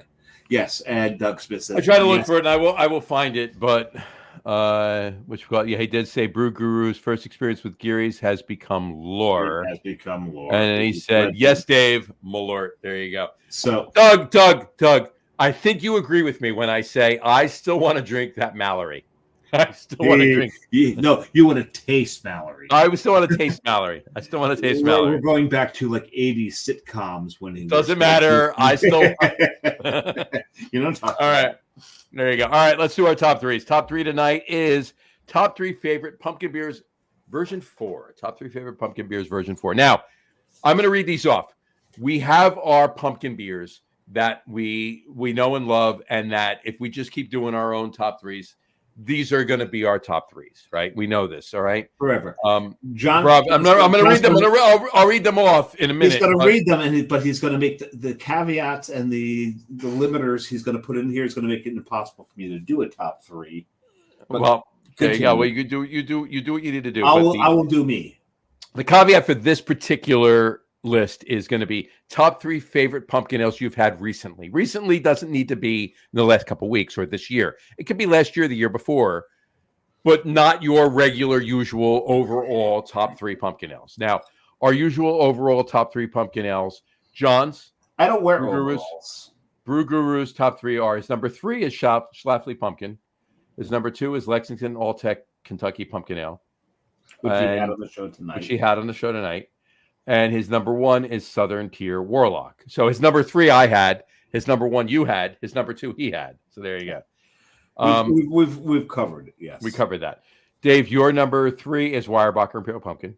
I just finished it. Just finished one. Your number 2 is Schlafly Pumpkin, and your number 1 is which I drank, and your number 1 is Southern Tier Warlock, which I drank. Right. My number 3 is Schlafly Pumpkin. My number 2 is Stevens Point Whole Hog. My number 1 is Weyerbacher Imperial Pumpkin. There you go. So and you had all 3 of those. I had all 3 of those and then I also had the Fear too. So, which is not, I've had the Fear for many years, so that's not a recent for me. So I have the Fear. Remember, today is International Face Your Fears Day, and I did have. And by drinking, I faced my fear. There you go. And I really think by drinking 5 beers on the pumpkin ale, you faced your fear. We both did. So there you go. All right. I think I did it quite admirably. So, John, I never threw up. It's just true. John, what are your top 3 pumpkin ales that you've had that more recent? Okay, so based on the way it was phrased earlier, I've been thinking about the top 3 new pumpkin ales in the past few years that I have never had before. Past few years. Overall, Warlock still reigns supreme. That's my all-time favorite pumpkin ale. But if I'm looking at stuff that I've had this year and last, the clown shoes that I had tonight would be number 3, because it's the first time I've had it this year. The Fat Orange Cat Pumpkin Latte would be number 2, first time I've had it this year. And the number 1 would still be the Whole Hog Pumpkin Ale from last year, because that was the first time I had it. That is true. And I still think it's extremely impressive. I wish I could get it this year. I haven't seen it yet, but if Halftime gets it, I'll be getting more of that. And that would be the king of the new pumpkin beers. There you go. All right. Samurai? I got nothing.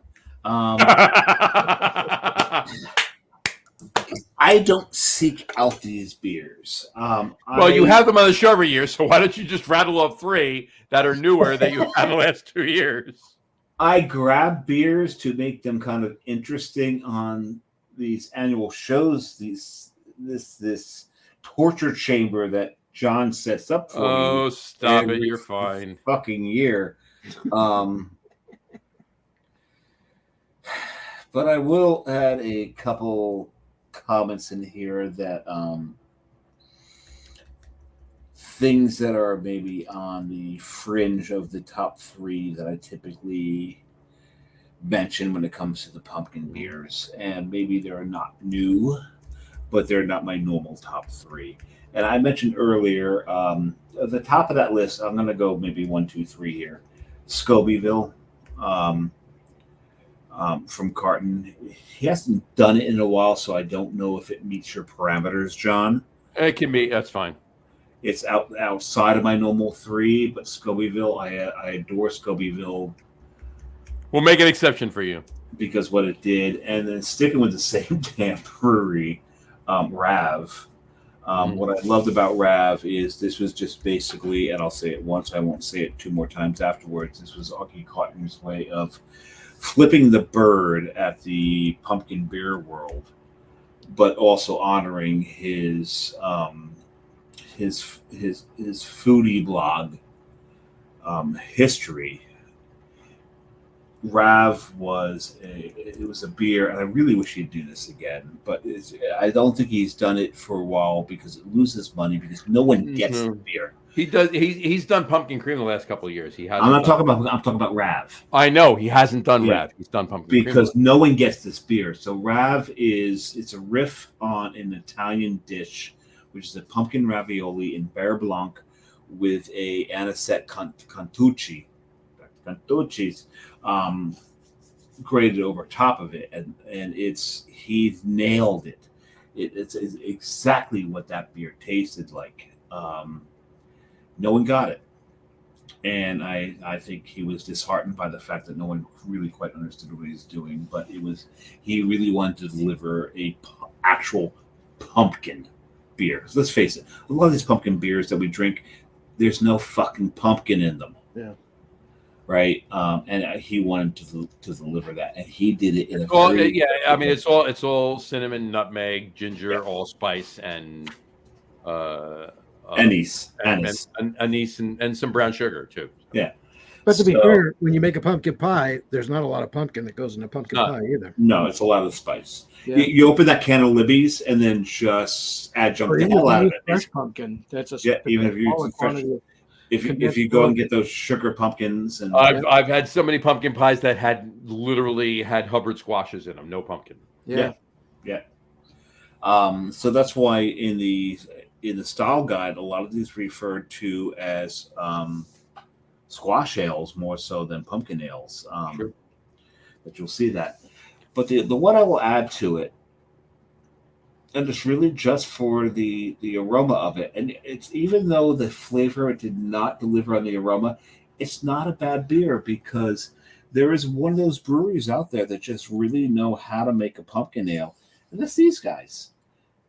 You know, the smell, yes, the smell was so much better than the flavor, but still, this was not a bad pumpkin beer whatsoever. It was pumpkin. And as you know, John said, Southern Tier, they just know how to deliver on these things. It's a pumpkin pie with this. It's a pumpkin pie with this. It's a pumpkin pie with this. And whereas him and I a little differ on that, whereas pumpkin to me was more of the pumpkin seeds than it was pumpkin pie. But the one thing that supports John's argument is that you always smell the crust. Mm-hmm. The crust is always in there, so that leads to pumpkin pie. But the smell of this beer alone, I think, deserves to put it on that list. It belongs there. Mm-hmm. Southern Tier, when it comes to pumpkin ales, for me, they're the kings. Yeah, they really are. No pun intended. Oh no, pun! No, don't be a coward and tend your fucking puns. They have it. I mean, historically looking back, I mean, Probably Buffalo Bills is probably one of the Well, best ever. it's They're the the first, first. right? It's the first, right? I mean, Yeah. Well, And it Buffalo Bills- was good. I mean, it was brewed with pumpkin, and it was maybe the most pumpkin-y beer. John can tell you. He and I went to we were in Connecticut, and we were at Frog and Hound Brewery when they were contract brewing for Buffalo Bills for the East Coast, and it was just such a good beer in those days. But it's because you got the pumpkin, you got the spice, but you got that pumpkin to it. And I will always curse them. sure, I will absolutely. curse them and Sam Calagione, Mhm. Buffalo Bills for resurrecting the style, and Sam for popularizing the style. So to the two of them, I say, why? Why did you do this to us? Why do they do it? Why? Because there are a lot of people that like it, and because we get to do this show every year. That's Yes. They're making money. I get it. And I mean, again, it's not in the current iteration with all the spices, but it is the classic American beer style. It's probably the first American beer style. Right? I would imagine. Yeah, I mean, it literally it was the first. It was because it was born in the colony. It was because pumpkins were everywhere. Well, the history for people have heard me say this before, so you can put up how many fingers, John, how many times I've told this story. The pumpkin ale. keep flashing. The pumpkin ale was born out of necessity because the Massachusetts Bay colonists had to use all their grain to make bread to survive. Yeah. And when they got there, when they got to Massachusetts and Squanto and the Native Americans that were there, and I just forget the name of the tribe. I do know this, but I've had five. It'd be the Narragansetts, right? In Rhode Island, it was. No, but that was not the tribe that they came across. Maybe not in Plymouth Colony, but I forget the name of them. But in Plymouth Colony, they came across the tribe, and the John Smiths. No, you don't want to mention John Smith to some people. The Pocahontas. Yeah, that was the South, right? Please continue to prove that you're a white guy.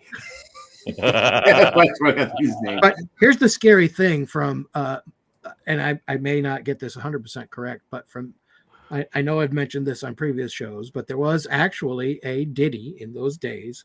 If barley be wanting to make into malt, we must be content and find it no fault. For we can make liquor to sweeten our lips from pumpkins and parsnips and hickory tree lips. And hickory tree lips. Chips, not lips, chips. Not the lips. But that's it. That's what they did. They didn't have barley malt. The point of that ditty is that they didn't have barley. There was no barley here. So they would ferment any fucking thing they could get their hands on, right? Those little drunken guys were going to make alcohol however they could, and they made beer from pumpkins, right? So today, that's what Buffalo Bill did. He resurrected that tradition. Was it like what they brewed in those days? I think not, right? They didn't have hops. They didn't have nutmeg. They didn't have cinnamon. Certainly, if they didn't have barley malt, they didn't have any of those things, right? No, they didn't. They didn't spice it. But he was a smart guy, and he knew that, hey, you know what? Here is something that's all American in the midst of this American craft beer revolution. And we could say this is the original American craft beer, and he started something. But he's right because it goes back so far. It's the Patuxet tribe. The Patuxets, and they introduced the colonists at the time to soluble sugars because that's what you need. You need soluble sugars. They introduced them to gourds, and here's the rub: those gourds were not pumpkins. The original pumpkin beer was not actually a pumpkin. These were the gourds that were introduced to them from the Patuxet tribe, and they made this beer that we call pumpkin beer. Technically not true. These are gourd beers. And when the Massachusetts Bay colonists brought in their first crops, they stopped making it. You know why they stopped making it? Because it tasted like ass. They were done. Like, we can't drink this anymore. We need the beer that we know. The good beer. They finally brought in their grains. They malted their grains. They made true beer. So I was a history major. So for me, pumpkin beers are kind of almost a blight on the history of beer. And so, but it's still part of the history, and I get that. And Buffalo Bill brought that history back. It's akin to Peter Sellis bringing back the wit beer with Hoegaarden, right? And that's it's the American Hoegaarden, right? Because Peter Sellis came across this old recipe for a beer. Well, he was involved with brewing it over for Hoegaarden in Belgium. Sure, yeah. No, that's what I'm talking about. And then he came to the U.S. and did it here, but and then we got Blue Moon and all that. But and I also not a big wit beer fan either. So being a history major, maybe I'm not a big fan of historical beers. I found it, and I got to give my top three in a minute here, but we're still in our top threes, aren't we? It's been a half an hour, and I haven't given my top three yet, but I did find it. It's if barley be wanting to make into malt, we must be content and think it no fault. For we can make liquor to sweeten our lips of pumpkins and parsnips and walnut tree trips. There we go. I was pretty damn close. You're damn close there. From memory. That was from memory, right? Keep in mind that that's 4 beers in, too. I think I told you guys before, but I am a direct descendant of William Bradford. There you go. Mayflower. And, I can tell you as a fact that my ancestors, long before you, were landing their ships looking for a packy because they, And maybe that it will explain your love of pumpkin beers. Yes. It's genetically ingrained. I see what you did there. All right. Ingrained. But I think we should hop on over to the next topic anyway. My top three. My top three are my top three of beers that I've had recently. I'm going to give you 2 that I had this weekend. Honestly, that have made the top 3 and 1. They will be, and I got another one in there. All right, my number 3 is Fresh Patch. It's a 4.5% pumpkin ale from Wormtown Brewing. I had it this weekend at Wormtown in Worcester. Solid, lower ABV. All the feels are there. It's pumpkin. It's the spices. It's if you like a pumpkin ale, this was pretty spot on. It was good. Cinnamon, clove, the whole nine, right? My number 2 is not one that I had. This not the other one that I had this weekend. But ironically, shocker, I know me. It's from Night Shift Brewing. It's Pumpkin Pie Scraper. That's not ironic. That's just a given. Of course. It's a 7% pumpkin ale, Pumpkin Pie Scraper. They actually have That's about as ironic as Alanis Morissette's song. I suppose. Isn't that ironic? Yeah, exactly. So. But that's my number 2. My number 1 is going to be the one that I had at Greater Good, and that's Giant Pumpkin. And I got to be specific. I had 2, and I'm just going with Giant Pumpkin because that was the base beer, right? I did have Giant Pumpkin, but I also had Vanilla Giant Pumpkin. They actually had. You like the base better than the vanilla? I'm going to say both, right? I'm just leaving it there. I'm not specifically calling out vanilla. I'm just going with the base. We'll call it that. But I had both. I had a little bit of both. Somebody else had the pours. I had a taste. So there you go. But the Giant Pumpkin. By somebody else, you mean Jess? That's a strange Jess, right? Exactly. It's a strange thing to call. 8%. Jess is a pumpkin beer whore. She loves her pumpkins. Yeah, she does. So Giant Pumpkin, 8% from Greater Good Brewing in Worcester, and it was really good. And we'll talk more about that when they come on. We do need to discuss we'll have them scheduled. I'm going to say it's probably going to be late February. November, early December, or late November, early December. Really? Okay. Yeah. Doug Smith put up a comment about the Wampanoags. I know what he's saying about the Wampanoags, but hold on, he put up another one too. He said, "Yes." Hold on, no, hold on. Where are we going? Oh, just jumped. He said, "Yes, Dave Malort," and then he said, "Do a shot of Malort, Dave, to get rid of the taste of pumpkin beer. It works." He said, "It's poured already, Doug. I'm waiting." He's doing it right now. There you go. And then he said, Wampanoag are the tribe, Dave, if I'm not mistaken. So the Pawtuckets were the tribe of Squanto. Squanto was the guide for the Massachusetts Bay Colony when they first landed. The Wampanoags were definitely in the area, and the Wampanoags were very influential on what they have done. So I'm not arguing with you at all, Doug. Here, I don't know if it's the Wampanoags, the Pawtuckets that introduced them to the gourds of the area for the soluble sugars. It was one of the two. You're dead 100% right. The Wampanoags were definitely in that area. Like John said, the Narragansetts were in that area as well, but they were a little further west. They didn't have as much of an influence in the Massachusetts Bay Colony until John Smith broke with them, because amongst a bunch of religious outcasts, he was a religious outcast. That's a hard thing to do. So Roger Williams? Roger Williams. Yeah. He was a religious outcast among religious outcasts. Yes, and he's the one who came across the Narragansetts when he moved into the area and claimed some of the land. And he hooked up with the Narragansett tribe, and they opened a brewery in Cranston. A lot of people don't know. Yes, they did. Yeah. And then and I really think that Roger Williams is the one who coined the phrase "nasty Gansett,"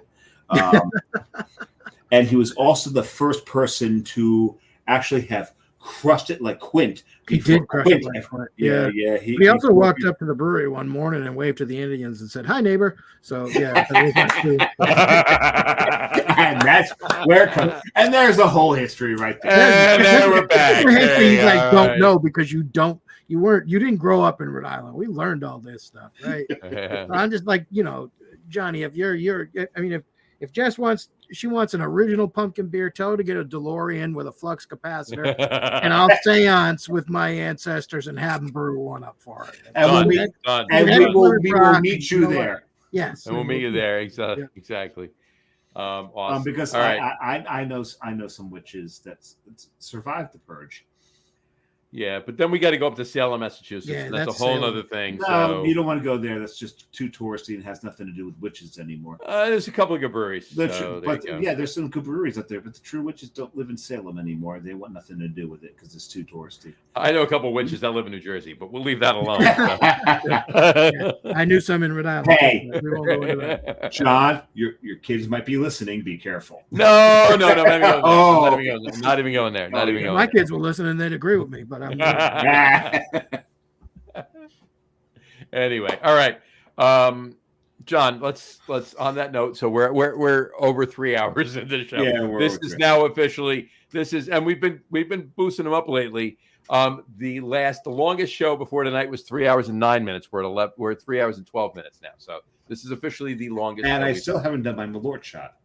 And you still haven't done your Malort shot. So do your Malort shot before I do the outro. So cheers.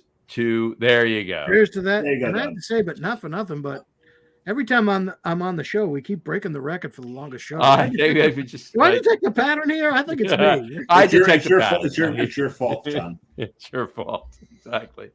All right. And we barely talked about the Patriots and the Giants. So there you go. I mean, maybe a minute and a half total of the two. Yeah, that's pretty good. Do we want to shoot for 4? There you go. Right. I have to go down and get a couple beers. We all have to open another beer to do so. Yeah. There you go. The Brew Guru broke his own record. There you go. Doug said. And I really think, because my studio is in the bedroom, I really think Carrie needs to go to bed. Yeah. So there you go. I think that's probably a good idea. And I need to eat dinner, and it's 20 after 10. So that's a good idea. On that note, we will wrap up the show for today. We want to thank everybody for watching, and for those of you just listening to the audio podcast, thank you for listening. Don't forget to visit our website, www.lagerroom.com. That's LAGERROOM.com. And please remember, like us and follow us on all of our social media, Facebook, Twitter, Instagram, and of course, our YouTube channel. All of them are at The Lager Room. Remember, we go live with the video podcast on Facebook, YouTube, X, and Twitch every Tuesday night around 6:30 p.m. Eastern Time. And for those of you who just want to listen to the audio podcast, you can do so on our audio host, Spreaker, as well as iHeartRadio, Apple Podcasts, Spotify, Odyssey, Audible, Google Podcasts, Amazon Music Podcasts, TuneIn, Podcast Addict, CastBox, Deezer, Podchaser, Listen Notes. Pretty much anywhere you can find an audio podcast, you will find the Lager Room Guys Craft Beer Podcast. It's like a plague. Exactly, right. And if you haven't done so already, please subscribe to one or more of those feeds and you will never miss a show. Again, thanks for following along with us. John, thank you so much for coming on tonight. Every year. We love every year at the Pumpkin Show, but every time you come on, period. I love having you on the show. I don't particularly love the Pumpkin Show. Yeah, but the next time John comes on the show, you're going to be happy because it's a holiday beer show. So yes, Yes, and that I do enjoy because I love the holiday beers. And you know what? Yeah. That was absolutely correct. Drinking a shot of Malort completely washes away the horror of pumpkin ales. Oh, Because it stop. replaces it with a completely Well, look other at horror. it this way, Dave. Except for the ones that you have left from the ones you bought this year, you don't have to have another pumpkin ale for a year from today. So there you go. Yeah. But I'm just saying that the horror of the pumpkin ales was replaced by a more enjoyable horror, Which is Malort. And I still need to taste Mallory, but we'll leave that one alone. The big thing about Malort, and it was said that I've seen it written that the biggest secret of Malort is that it's not that bad. You know, it's really not. And I may actually just order a bottle for the hell of it, but we will see.